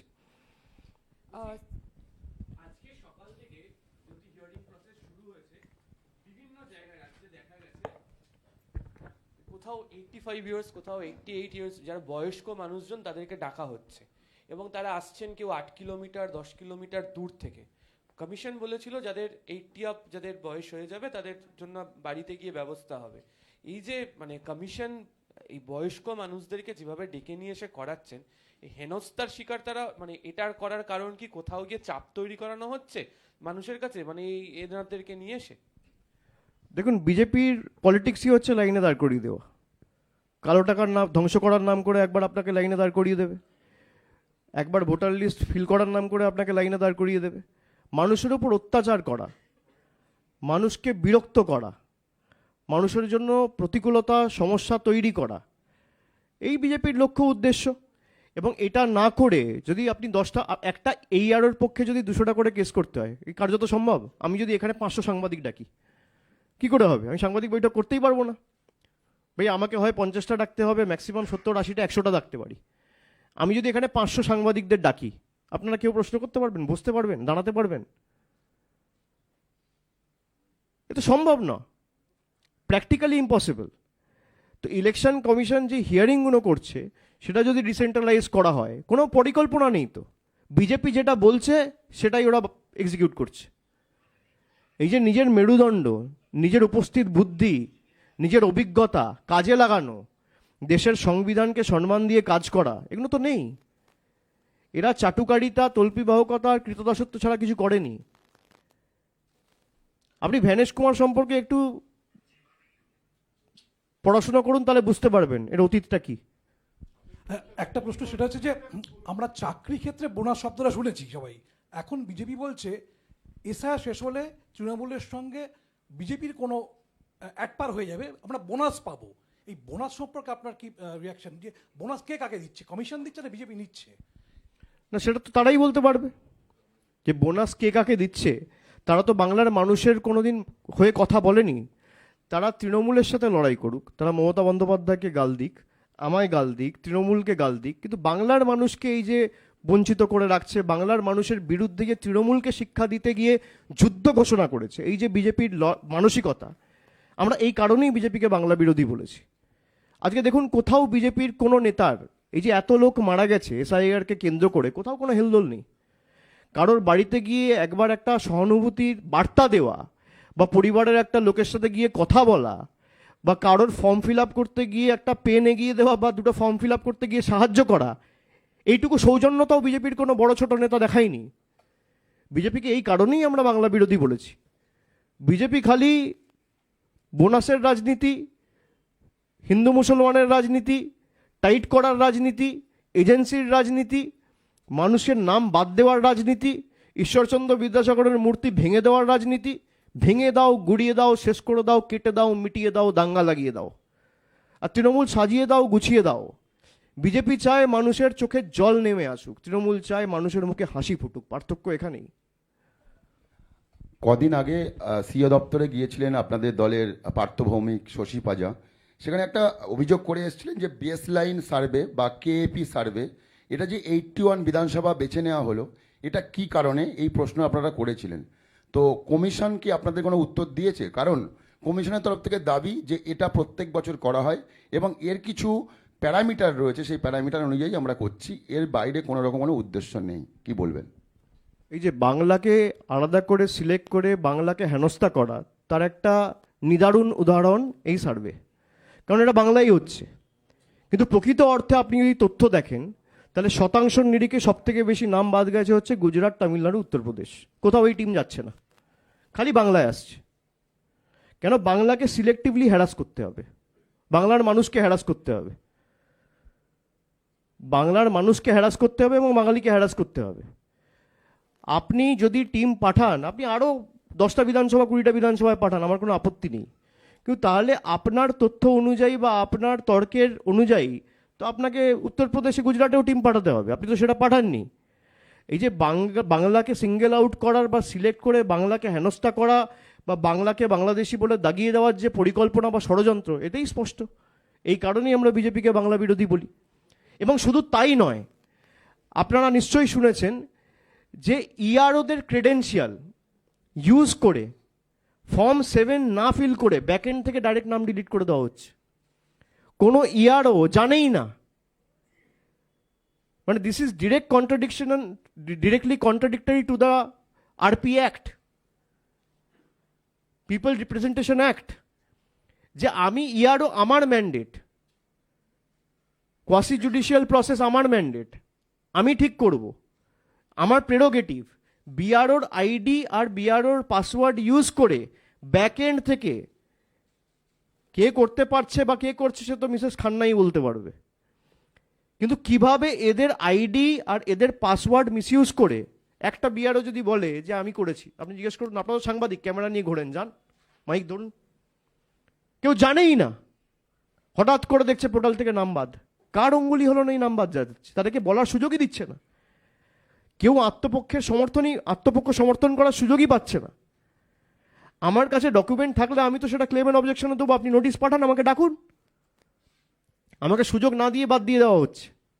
মালদার ক্ষেত্রে এই যে এএসডিডি, যেটাকে আমরা বলি অ্যাবসেন্ট, শিফটেড, ডেড, এএসডিডি ডেটা, যেটা মালদার ক্ষেত্রে 2,01,000, সেখানে ফর্ম 7 না ব্যবহার করে খালি ব্যাক এন্ড থেকে ইআরওদের না জানিয়ে 2,18,000 নাম ডিলিট করে দেওয়া হয়েছে। আমি একটা জেলার উদাহরণ দিলাম আপনাকে খালি, মানে 17,000 যারা এএসডিডিতে নেই, ডেড, ডুপ্লিকেট, শিফটেড বা অ্যাবসেন্ট যারা নেই, তাদের মধ্যে থেকে 17,000 নাম বাদ দিয়ে দেওয়া হয়েছে। কার অঙ্গুলি এলোনে হচ্ছে? এই প্রশ্নগুলো করুন না ইলেকশন কমিশনকে। আর ইলেকশন কমিশনের যদি দম থাকে, আর ইলেকশন কমিশনের যদি উদ্দেশ্য সঠিক থাকে, তাহলে আমরা যে বৈঠকটা করব 31 তারিখ, তারা বেলা 12টায় আমাদের টাইম দিয়েছে, সেটা লাইভ টেলিকাস্ট করুক। লোকানোর যদি কিছু না থাকে, ভারতবর্ষের মানুষ, বিশেষ করে বাংলার 10 কোটি মানুষ দেখুক, লাইভ টেলিকাস্ট হোক বৈঠকের। হ্যাঁ, কেন হবে না? বিজেপিরও তো করা উচিত। তারা তো দাবি করে মুখ্যমন্ত্রী লাইভ টেলিকাস্ট করা উচিত, তাহলে ইসির করা উচিত না? কেন করবে? ইসির যদি লোকানোর কিছু না থাকে করুক, আমার তো লোকানোর কিছু নেই। আপনি কেন লাইভ করবেন না? ইসি যদি বলছে যে তৃণমূলের সব প্রশ্নের উত্তর আমরা দিয়েছি, আপনার কাছে উত্তর থাকলে আপনি লাইভ করুন। দুধ কা দুধ, পানি কা পানি। আপনার কাছে যদি তালিকা থাকে, আপনি যদি প্রকাশ করতে চান, আপনি লাইভ করুন। আপনার যদি লোকানোর কিছু না থাকে, কেউ তো বারণ করছে না। 2023 আপনি নবজোয়ার যাত্রা করলেন পঞ্চায়েত নির্বাচনের আগে। 2026 বিধানসভা নির্বাচনের আগে আপনি করছেন যতই করো হামলা আবার জিতবে বাংলা। ফারাক কতটা থাকছে? আমরা তখন দেখতে পেয়েছিলাম আপনি দীর্ঘদিন আপনি রাস্তায় ছিলেন, একেবারে টেন্ট করে তাঁবু খাটিয়েছিলেন। এই কর্মসূচিতে তার চরিত্রটা কি থাকছে কর্মসূচিতে? সেটা আপনার কর্মসূচিতে দেখবেন। কিন্তু যে কারণে আমরা করেছি, সব কিছু পেরিয়ে গিয়ে মানুষের যে মৌলিক অধিকার, যে আমার ভোটাধিকার আমি প্রয়োগ করব, মানুষকে তার আত্মপক্ষ সমর্থনের সুযোগ না দিয়ে জোর জবরদস্তি ভোটার তালিকা থেকে নাম বাদ দেওয়া, এর থেকে বড় আঘাত ভারতবর্ষের গণতন্ত্রে আর কিছু হতে পারে না। সেই কারণেই আমরা বলছি, তারা ভেবেছে বাংলা দমিয়ে যাবে, এক ঘা মারলে বসে যাবে। আপনি এক ঘা মারলে বাংলা 2 ঘা মারবে, আপনি 2 মারলে বাংলা 4 মারবে। আজকে বাংলার মানুষ বুঝছে যে বিজেপিকে যদি আমরা 18 থেকে নামিয়ে 12 না করে 2 করতাম, তাহলে নরেন্দ্র মোদী দুঃসাহস দেখাতো না। এটা তো সাপ। আপনি বাড়ির পিছনে বা বাড়ির বাগানে 18টা সাপ ছাড়ুন আর 12টা সাপ ছাড়ুন, সাপ তো আপনাকে ছোবলই মারবে, আপনার সাথে বিশ্বাসঘাতকতাই করবে। তো সাপকে শূন্য করতে হবে, নাহলেই হামলা চড়বে। কিন্তু বাংলা জবাব দিতে জানে। বিপ্লবীদের মাটি এই মাটি, স্বাধীনতা আন্দোলন থেকে নবজাগরণের আন্দোলনকে পথ দেখিয়েছে বাংলার মাটি। বাংলাকে যদি আপনি আঘাত করেন, বাংলা প্রতিঘাত করতে জানে, বাংলার প্রত্যাঘাত করতে জানে। বাংলার মানুষ যদি আপনি বঞ্চনা করে রাখেন, নিজের লড়াই নিজের লড়তে জানে। আপনি টাকা আটকেছেন, রাস্তার পেরেছেন। মমতা বন্দ্যোপাধ্যায়ের সরকার 20,000 কোটি টাকা, 20,000 কিলোমিটার রাস্তা 8,000 কোটি টাকা খরচা করে শুরু করছে, সাধারণ মানুষের উপর 10 পয়সার বাড়তি বোঝা বা করের দায় না চাপিয়ে। এ ভারতবর্ষে কোথায় হয়েছে? কোন রাজনৈতিক দলের সৎসাহস রয়েছে যে ক্ষমতায় রয়েছে মানুষের কাছে রিপোর্ট কার্ড নিয়ে যায়? বিজেপি পারবে? 11 বছরের রিপোর্ট কার্ড নিয়ে আসুক বাংলার মানুষের কাছে, আমরা নিয়ে যাচ্ছি। আমাদের কেউ বলেনি আমরা বদ্ধপরিকর মানুষকে হিসাব দিতে। তো এই যে আঘাত আনার প্রবণতা, এই যে প্যাটার্ন, যে টাইট করব, উচিত শিক্ষা দেবো, জবাব তো মানুষ দেবে, মানুষের দরবার। আপনি কোর্টে জিতবেন, তৃণমূল ভোটে জিতবে, আপনি টিভির পর্দায় জিতবেন, আমরা জনগণের আদালতে জিতব। আপনার যত ক্ষমতা আছে আপনি প্রয়োগ করুন। আপনার ইলেকশন কমিশন আপনাদের বাঁচাবে না, আপনার জুডিশিয়ারি আপনাদের বাঁচাবে না, আপনার মিডিয়া আপনাদের বাঁচাবে না, মিডিয়ার একাংশ, আপনার প্যারামিলিটারি ফোর্স, কেন্দ্রীয় বাহিনী, এজেন্সি আপনাদের বাঁচাবে না। এর প্রমাণ আগেও আপনারা পেয়েছেন। 21-এর বিধানসভা, পরবর্তীকালে পুরসভা, পঞ্চায়েত, একাধিক বাই ইলেকশন, 24-এর লোকসভা, তারপর 11টা উপনির্বাচন, তারপর 26-এর বিধানসভা নির্বাচন। মানুষ দেখাবে। আমার মানুষের কাছে বিনম্র আবেদন থাকবে যে আপনারা যাদেরকে সাংসদ বা বিধায়ক হিসেবে বিজেপির টিকিটে এক বুক আশা আকাঙ্ক্ষা নিয়ে নির্বাচিত করেছেন, তারাই আপনার টাকা আটকেছে। আর কোনোদিন তারা আজকে 10 বছর ধরে যারা সাংসদ, দুবারে 2 টার্মের যারা এমপি, যারা দীর্ঘ 4 বছর 4.5 বছর ধরে বিধায়ক রয়েছেন, একটা চিঠি দেখাতে পারবেন কেন্দ্র সরকারের কাছে লিখেছে? আমি তথ্য দিয়ে দেবো যে গত 7 বছরে কেন্দ্র সরকার রাজ্য থেকে কত টাকা তুলে নিয়ে গেছে। কেন্দ্র সরকার তথ্য দিক যে এই নাও মানরেগার টাকার হিসেব, মানরেগার টাকা আমরা 5 বছরে দিয়েছি, কিন্তু বারণ করছে না, দিক। এই নাও আবাসের টাকার হিসেব আমরা দিচ্ছি। কোথায়? আপনি তৃণমূলকে টাইট করতে গিয়ে বাংলার মানুষকে টাইট করছেন। আপনি আমায় গালাগালি দিন, আমার পিছনে ইডি লাগান, সিবিআই লাগান, এজেন্সি লাগান, জুডিশিয়ারি লাগান, সংবাদ মাধ্যম লাগান, আমাকে দিনরাত গাল দিন, আপনি মমতা বন্দ্যোপাধ্যায়কে গাল দিন, কিন্তু আপনি মানুষকে শিক্ষা দিতে চাইছেন তৃণমূলকে টাইট করতে গিয়ে। মানুষ তো গণতন্ত্রের ভগবান, গণদেবতা। যারা আপনায় ক্ষমতায় বসিয়েছে তারা 10 মিনিট লাগবে না আপনার দম্ভ অহংকার চূর্ণ বিচূর্ণ করে মাটিতে নিয়ে আসবে। সে জবাব মানুষ দেবে, আপনারা তৈরি থাকুন। Abhishek da, this side.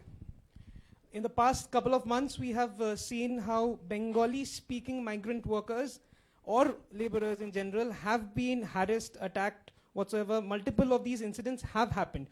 Do you think this will continue till 2026 elections, or has this, completely taken into a social problem where speaking in Bangla in various other non-Bengali states is being looked down upon? And if yes, what is the solution? How do you go about it? You should first ask this question to the BJP counterparts, because they are the one who are doing it. And if BJP stays in power, this will continue, because this is BJP's way of doing politics.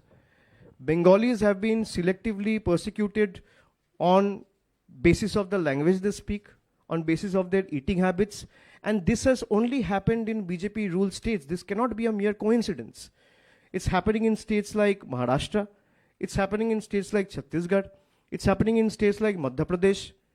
BJP leaders are looking down upon Bengalis and making mockery of our food habits, demeaning us, accepting that there is no such language which exists.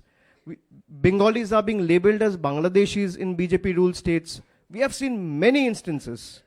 So the onus is on the people of Bengal to understand, and the people of this country to understand, that BJP will continue to do politics over religion, caste, creed, and based on which religion that person belongs to. If we have to put a full stop to this, we need to eradicate every BJP elected representative from the soil of this country. And that process will start from Bengal in 26. Abhishek, you have given an ultimatum to the Election Commission till 31st. I will give. I'm yet to give. Okay. After that, if they does not come out with the list of logical discrepancy, what Trinamool Congress will do, and then they will see the might of Bengal. Forget about Trinamool Congress. And if you could throw some light on the role of Seema Khanna, which you said. Whatever I had to say, I said. Trinamool Congress will not put its might. People of Bengal will put their might. If the Election Commission is so clear that we want to sanitize the electoral roll, what is stopping them from coming out with the list of logical discrepancies? They are claiming that there are about 1,36,00,000 people in Bengal who falls in the category of logical discrepancies based on 6 different groups that they have created and explained. If your objective is clear, what is stopping you from coming out with this list? You make the list public. Let it be in public domain. Journalists like you should also go and make stories. Nobody is stopping. Then eventually representatives from other political parties can also reach out to them to find out actually if there is any discrepancy and if that can be addressed or sorted in any way. BJP's objective has always been to humiliate, undermine, and disrespect Bengal and the people of Bengal. That is why SIR is being selectively carried out in Bengal rather than it being carried out in other states where India shares its borders with countries like Myanmar and Bangladesh. And if the list is not clean, if there is some discrepancy which the Election Commission and the ruling party in the center is claiming, then they should take the moral high ground. And then the Prime Minister of the country first should resign, the Home Minister of the country should resign, the entire cabinet should resign, the Lok Sabha should be dissolved, and you conduct an SIR for 6 months and go for fresh elections. No one is stopping you. But they think that BJP is legal, people of this country is illegal. That cannot be the case. Every time you cannot make people stand in queues for your own selfish political interest and petty gains. We saw the same thing in 2016 when demonetization happened. Everyone stood in the queue trying to change currency. Did you see any of BJP leaders standing in the queue? We are seeing today bridge collapsing. Have you ever seen a BJP party office collapsing in the last 5 years? So we should ask this question. And people of Bengal will show the election commission if they fails to come out with the list that what people of Bengal can do. Don't take people for granted.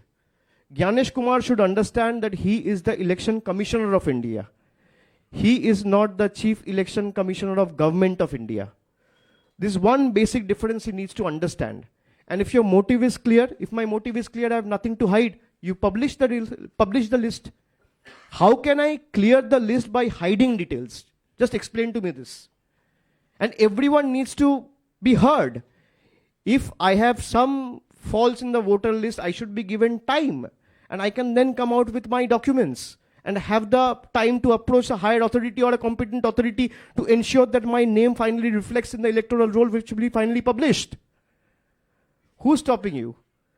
That means that BJP doesn't want to, if the election commission doesn't want to publish the list, it is doing it under clear instructions of BJP, the union government, and there is some kind of ambiguity which they can only explain. অভিষেকদা নবজুয়ার যাত্রার সময় আমরা দেখেছিলাম আপনি নন্দীগ্রামে 20 kilometre পদযাত্রা করেছিলেন। এই আপনার যে আগামী কর্মসূচি সেখানে কি নন্দীগ্রামের সেবাশ্রয়ের মতো করে কর্মসূচি থাকছে, কর্মসূচি নিচ্ছেন? একটা জল্পনা চলছে যে কোনো সেবাশ্রয় করতে না, জল্পনা না, আমার কাছে কিছু নন্দীগ্রামের অনেকে কিছু রিকোয়েস্ট এসেছিল এবং প্রায় 2 মাস ধরে 2.5 মাস ধরে, বিশেষ করে যখন থেকে আমরা এই ডায়মন্ড হারবারের সেবাশ্রয় শুরু করব, দ্বিতীয় অধ্যায় শুরু করব, আমরা শুরু করেছি প্রায় 1 মাস হতে চললো। তার আগে থেকে যখন শুরু করব সব ঠিক করছি, তখন থেকে আমার কাছে কিছু ফোন এসেছিল এক ডাকে অভিষেকে। নাম্বারটা সবার কাছে আছে, যে কেউ ফোন করতে পারে, যে এখানেও এরকম একটা ক্যাম্প করা হোক, আমরা যাতে এই সুযোগ সুবিধা পাই। তো আমি চেষ্টা করেছি। পরবর্তীকালে আমাদের ওখানে যারা রাজনৈতিক সমর্থকরা রয়েছে বা আমাদের কলিগ যারা রয়েছে, সহকর্মী যারা রয়েছে, তাদের সাথে কথা বলে আমরা যেটা ঠিক করেছি যে 2টো মডেল ক্যাম্প নন্দীগ্রামে করা হবে। নন্দীগ্রাম 1 নম্বর ব্লকের জন্য একটা মডেল ক্যাম্প হবে এবং নন্দীগ্রাম 2 নম্বর ব্লকের জন্য আরেকটা মডেল ক্যাম্প হবে।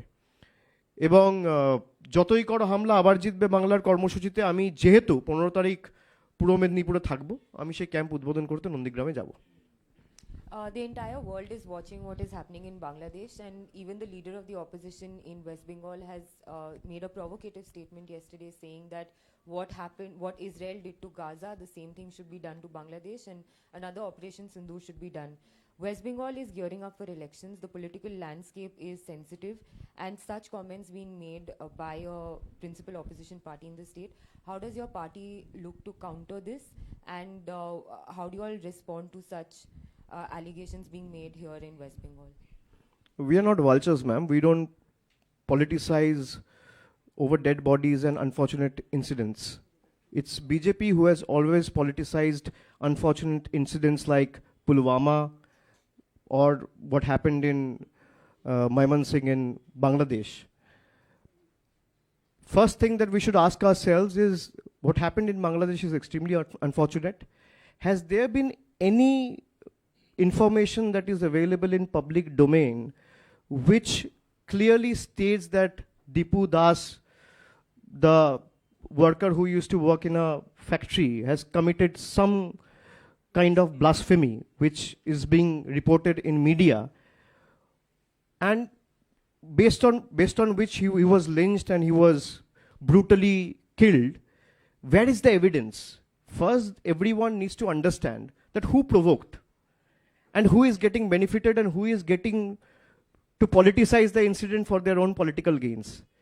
If there is anyone who is doing politics over the unfortunate incident in Bangladesh, it is the Jamaat in Bangladesh and the BJP in India and Bengal, particularly West Bengal.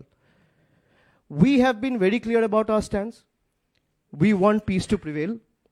And our chief minister and the party chairperson has always stated, if there's any bilateral issue or any issue related to the external affairs which, concerns and which is with regard to the sovereignty and safeguard of the nation, then whatever step the central government takes, Trinamool Congress will stand with the center and the union government shoulder to shoulder.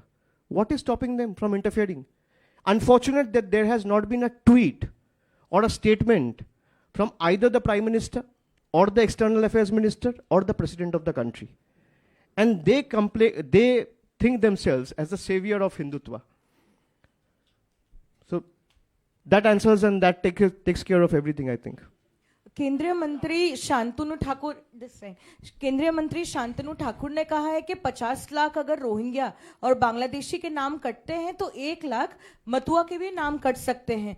तो इतने दिनों से मतुआ जो है एक process कर रहे थे सीए सर्टिफिकेट के लिए, तो अब उनमें भी इतना कंफ्यूजन है कि एसआईआर में उनका नाम आएगा कि नहीं. और उन्हीं के सेक्शन के एक नेता अब कहते हैं कि 1 लाख मतुआ के नाम कट सकते हैं. क्या कहेंगे इस पर? उनको अगर ऐसा ही लगता तब तो शुरुआत शांतनु ठाकुर से होना चाहिए. मैं तो यही कह सकता हूं कि भाई अगर आपको इतना ही लगता है कि 1 लाख मतुआ को निकाल दो, कोई बात नहीं, कटता है, तो you should lead by example. आप कितना देशभक्त है अब दिखा दो. भाई खुद बाहर में घूमोगे और यहाँ के ज्ञान दोगे.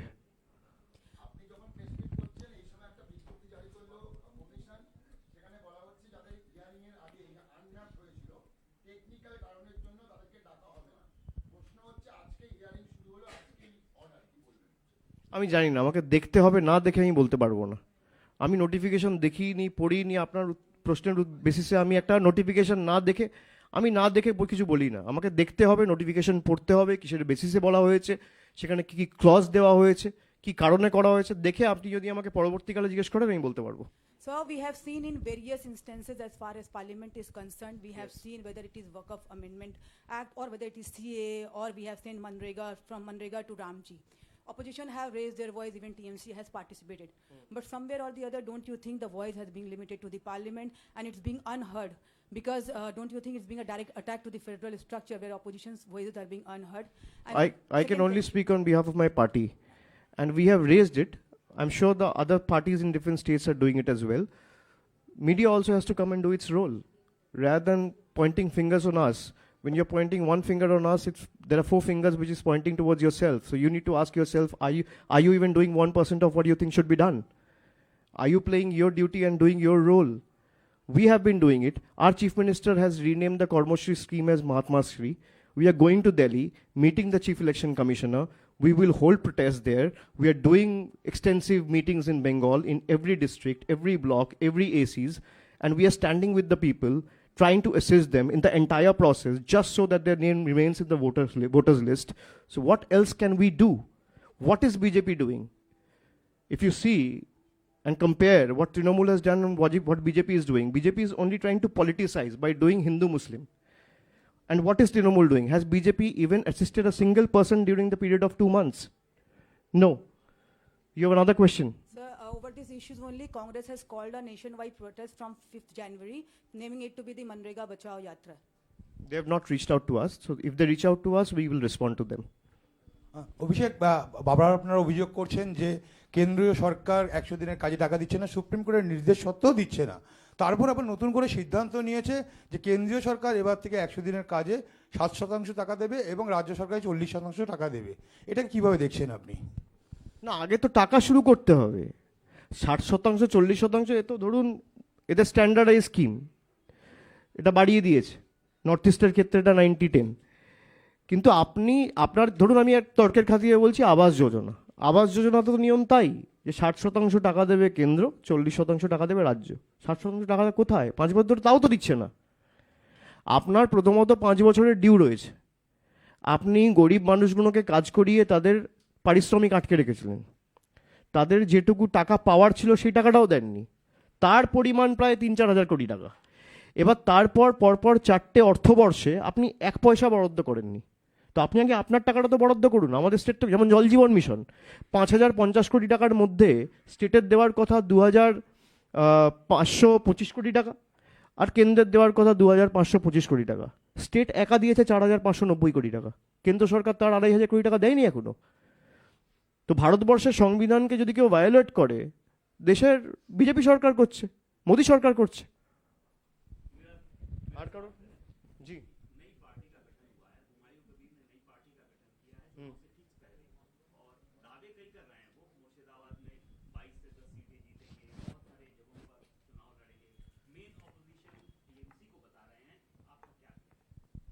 सबका हक है, कोई भी अपना पार्टी आप भी शुरू कर सकते हैं कल जाके, वो सबका अधिकार है। कोई अगर पार्टी चालू करना चाहे तो उसमें कोई दो राय क्या है। भाई किसी को लगता है मैं नेता हूं तो जनता से आपको समर्थन लेके आना पड़ेगा, तो आए फिर देखा जाएगा। अब तो देखना पड़ेगा ना कि जनता किसको समर्थन करते हैं। भाई जनता बेवकूफ़ नहीं है, हमारे में कुछ नेता है जो समझते हैं भाई जनता को बेवकूफ़ बनाया जा सकता है। जनता बहुत शातिर है, जनता समझदार है, जनता सब समझता है। वो कहावत है ना, ये पब्लिक है, ये सब जानती है। तो आपको अगर लगता है मैं नेता हूं, मैं तृणमूल को हरा सकता हूं, आपका अधिकार है, पार्टी बनाइए और जीत के आइए, लड़के आइए, जीत के आइए, देखते हैं। सबका अधिकार है, आपके यहाँ पे जितने 50-60 जन है, सबका अधिकार है, एक पार्टी बना लीजिए, कोई दिक्कत नहीं है।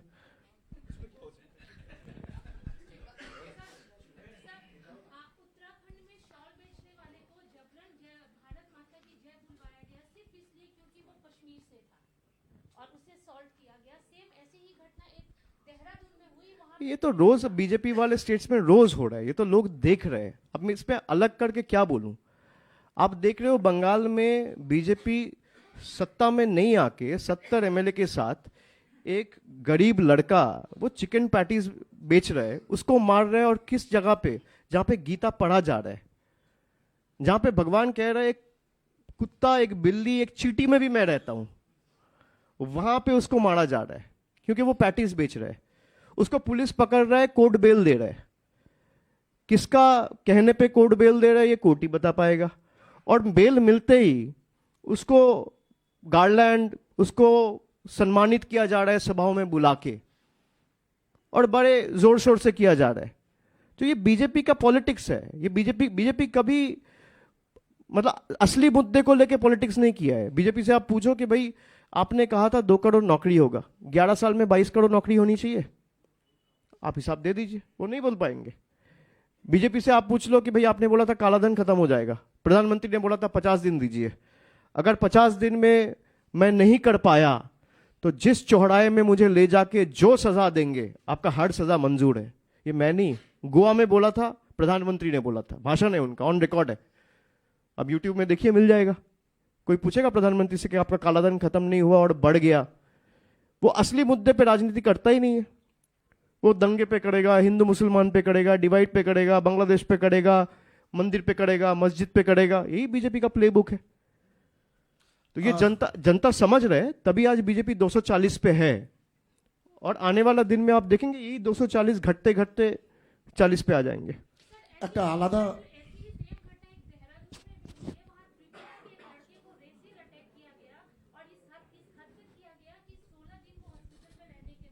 हम सबको कंडेम करना चाहिए, लेकिन मान लीजिए ना त्रिपुरा का चीफ मिनिस्टर के इसके ऊपर कोई स्टेटमेंट है, ना उत्तर प्रदेश का, ना उत्तराखंड का चीफ मिनिस्टर का उसके तरफ से कोई स्टेटमेंट है।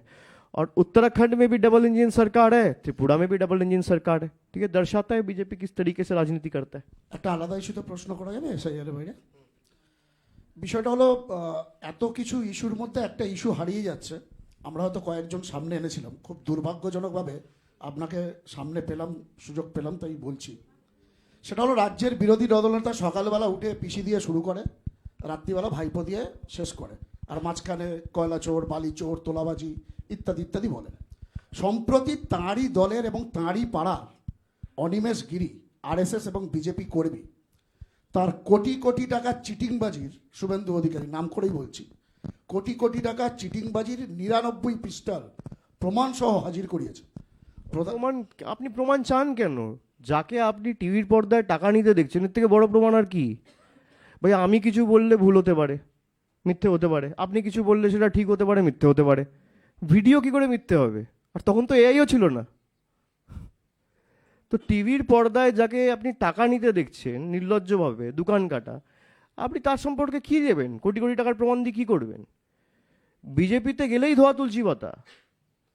বিজেপিতে যে গেছে খালি শুভেন্দু অধিকারী বলে নয়, আপনি দেখুন না, অজিত পাওয়ার থেকে শুরু করে, প্রফুল প্যাটেল থেকে শুরু করে, নারায়ণ রানে থেকে শুরু করে, হিমন্ত বিশ্ব শর্মা থেকে শুরু করে, যারা গেছে সব ধোয়া তুলসী পাতা।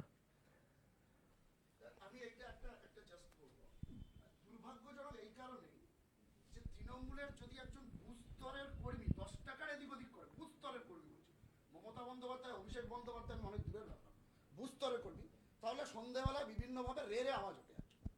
কিন্তু এক্ষেত্রে কেউ কোনো মানে একটা টু শব্দ পর্যন্ত নেই যেখানে নথি হাজির। এটাও মানুষের জানা দরকার। এটাই আমার দুর্ভাগ্যজনকভাবে বলতে বাধ্য হচ্ছি, যদি আমাদের মতো ছোটোখাটো কিছু ইউটিউবার, আমাদের কটা লোকই বা চেনে, সবাই যদি করে এবং এটা প্রমাণ আছে, এটাই দুর্ভাগ্যজনক। এবং ওই ভদ্রলোক ভিকটিম, তিনি দুঃখ করছিলেন, এটাই বলার ছিল। ঈশ্বরে আস্থা রাখুন, আর কি বলতে পারি, বিচার একদিন না একদিন হবেই। दादा बंगाल में ये बाबरी मस्जिद बन रहा है, बाबरी मस्जिद बन रहा है, पूरा देश भर में चर्चा है। इसके बारे में आपको क्या अलग से कुछ टिप्पणी या फिर कुछ आपका कुछ राय इसके बारे में? कहाँ बन रहे हैं? मैं तो खाली ईंटा पड़ा हुआ देखा हूँ, अभी तो कुछ शुरू नहीं हुआ है। जब शुरू होगा तब सवाल पूछिएगा। भाई अनाउंसमेंट के बेसिस पे आप कैसे बोल दिया बन रहा है? बनना शुरू हो तब पूछिएगा। नहीं वो बनाए, लेकिन आपको अगर मंदिर मस्जिद का ही राजनीति करना है तो आप और बीजेपी में फर्क क्या है, ये आप उनसे पूछिए। भाई आपको अगर मंदिर मस्जिद का ही राजनीति करना है तो बीजेपी भी मंदिर बनाने का राजनीति किया और आप मस्जिद बनाने का कर रहे हो। और यही हुमायूं कबीर 2019 में बीजेपी का कैंडिडेट था। बाबरी मस्जिद वाला जो इंसिडेंट हुआ था वो 92 में हुआ था। तो 27 साल बाद आपको रियलाइज नहीं हुआ, जब 2019 में जिस पार्टी ने बाबरी मस्जिद तोड़ा था उस पार्टी के कैंडिडेट बनने के लिए आप गए दिल्ली, बीजेपी ज्वाइन किया, तब आपको रियलाइज नहीं हुआ और अब रियलाइज हो रहे हो।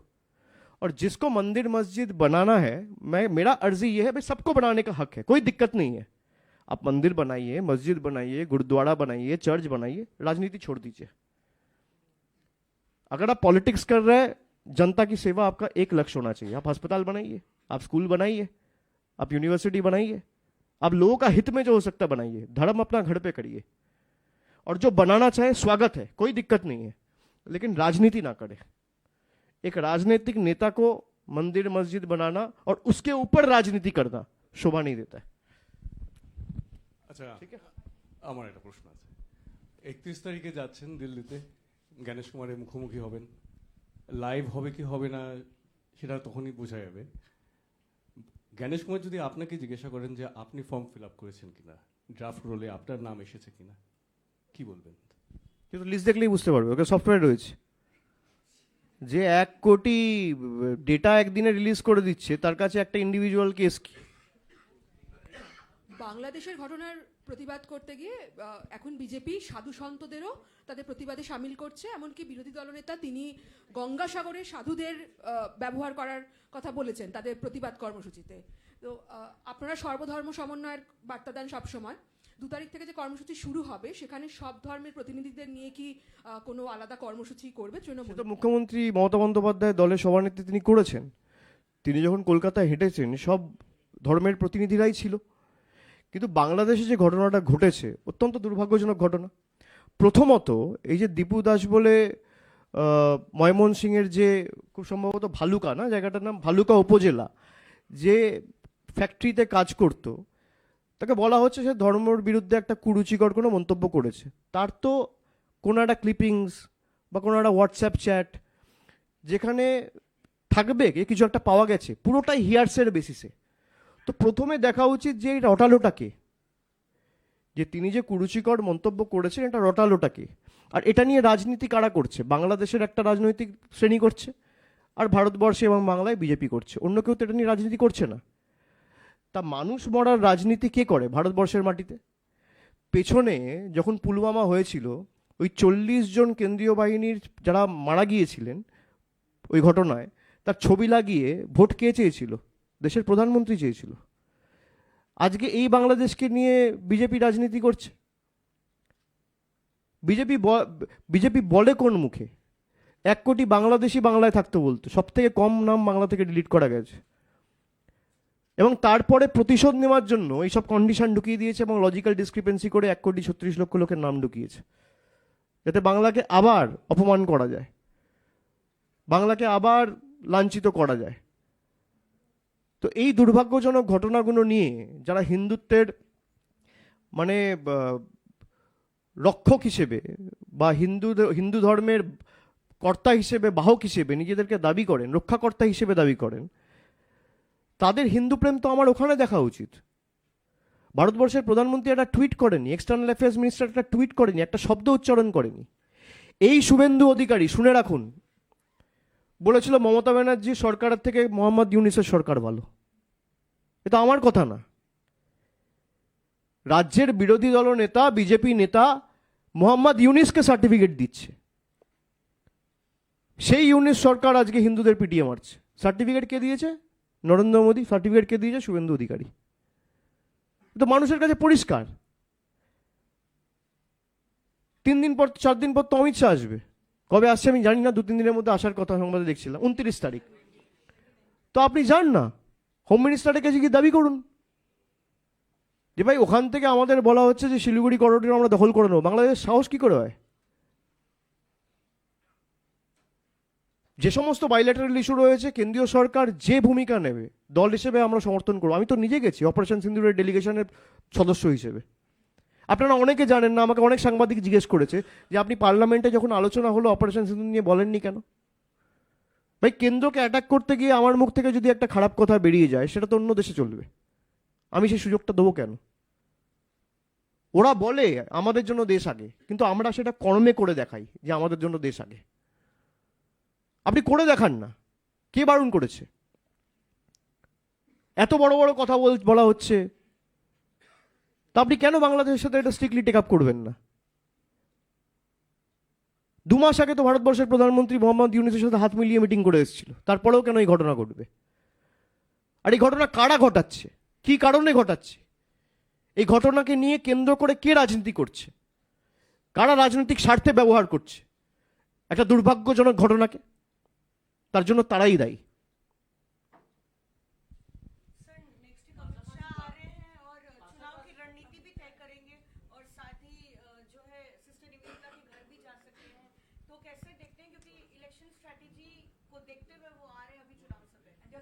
वो तो उनका पार्टी का अंदरूनी मामला है, उसमें मैं क्या टिप्पणी कर सकता हूँ?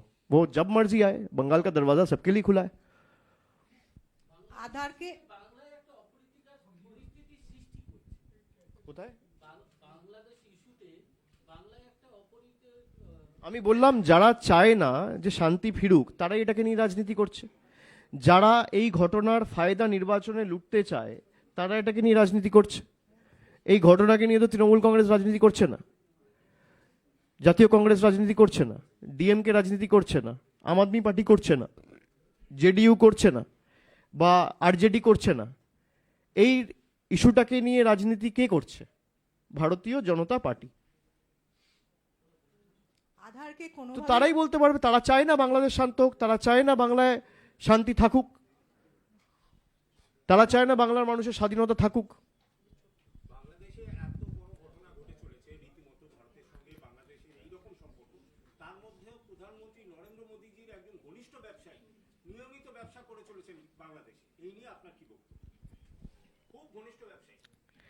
সে তো আমরা যখন বাংলাদেশের প্রধানমন্ত্রীকে তিনি ভারতবর্ষে এনে রেখেছেন তখনই আমরা বুঝতে পেরেছি, কিন্তু যেহেতু বাইলেটারাল ইস্যু সেই জন্য আমরা কিছু বলিনি। দেশের যেহেতু এক্সটার্নাল অ্যাফেয়ার্সের ইস্যু এবং দেশের সিকিউরিটি ইনভলভড, এ নিয়ে আমরা যখন যা বলার, আমরা অযথা কোনো দেশের সুরক্ষা নিয়ে বা বাইলেটারাল ইস্যু নিয়ে রাজনীতি করতে চাই না। কিন্তু যদি আপনার কোনো অ্যাকশনের কারণে যে হিন্দুদের ধারক বাহক এবং রক্ষাকর্তা হিসেবে আপনি নিজেদের দাবি করেন যে হিন্দু হৃদয় সম্রাট, আরে আপনি কত বড় হিন্দু হৃদয় সম্রাট সে তো পাকিস্তানে যখন হিন্দুরা মারা যাচ্ছে বা বাংলাদেশে হিন্দুরা মারা যাচ্ছে তখন আমার দেখতে হবে, তখন আমার দেখা উচিত। এই যে ধরুন আপনি বড় বড় ভাষণ দিচ্ছেন, আজকে এসআইআরকে কেন্দ্র করে যারা মারা গেছে 80% হিন্দু, তা আপনি কোথায় একটা কথা বলেছেন? আপনি একটা পরিবারের পাশে, আপনি প্রধানমন্ত্রী ছেড়ে দিলে আপনার অনেক কাজ, আপনার পার্টির কেউ গিয়ে একবার একটা সাহায্যের হাত বাড়িয়েছে? আর আপনি নাকি হিন্দু হৃদয় সম্রাট, বিশ্বগুরু। এরা মারা যাচ্ছে কার জন্য? এসআইআর এর জন্য। এসআইআর করেছে কি? ইলেকশন কমিশন বলেছে কি? বিজেপি।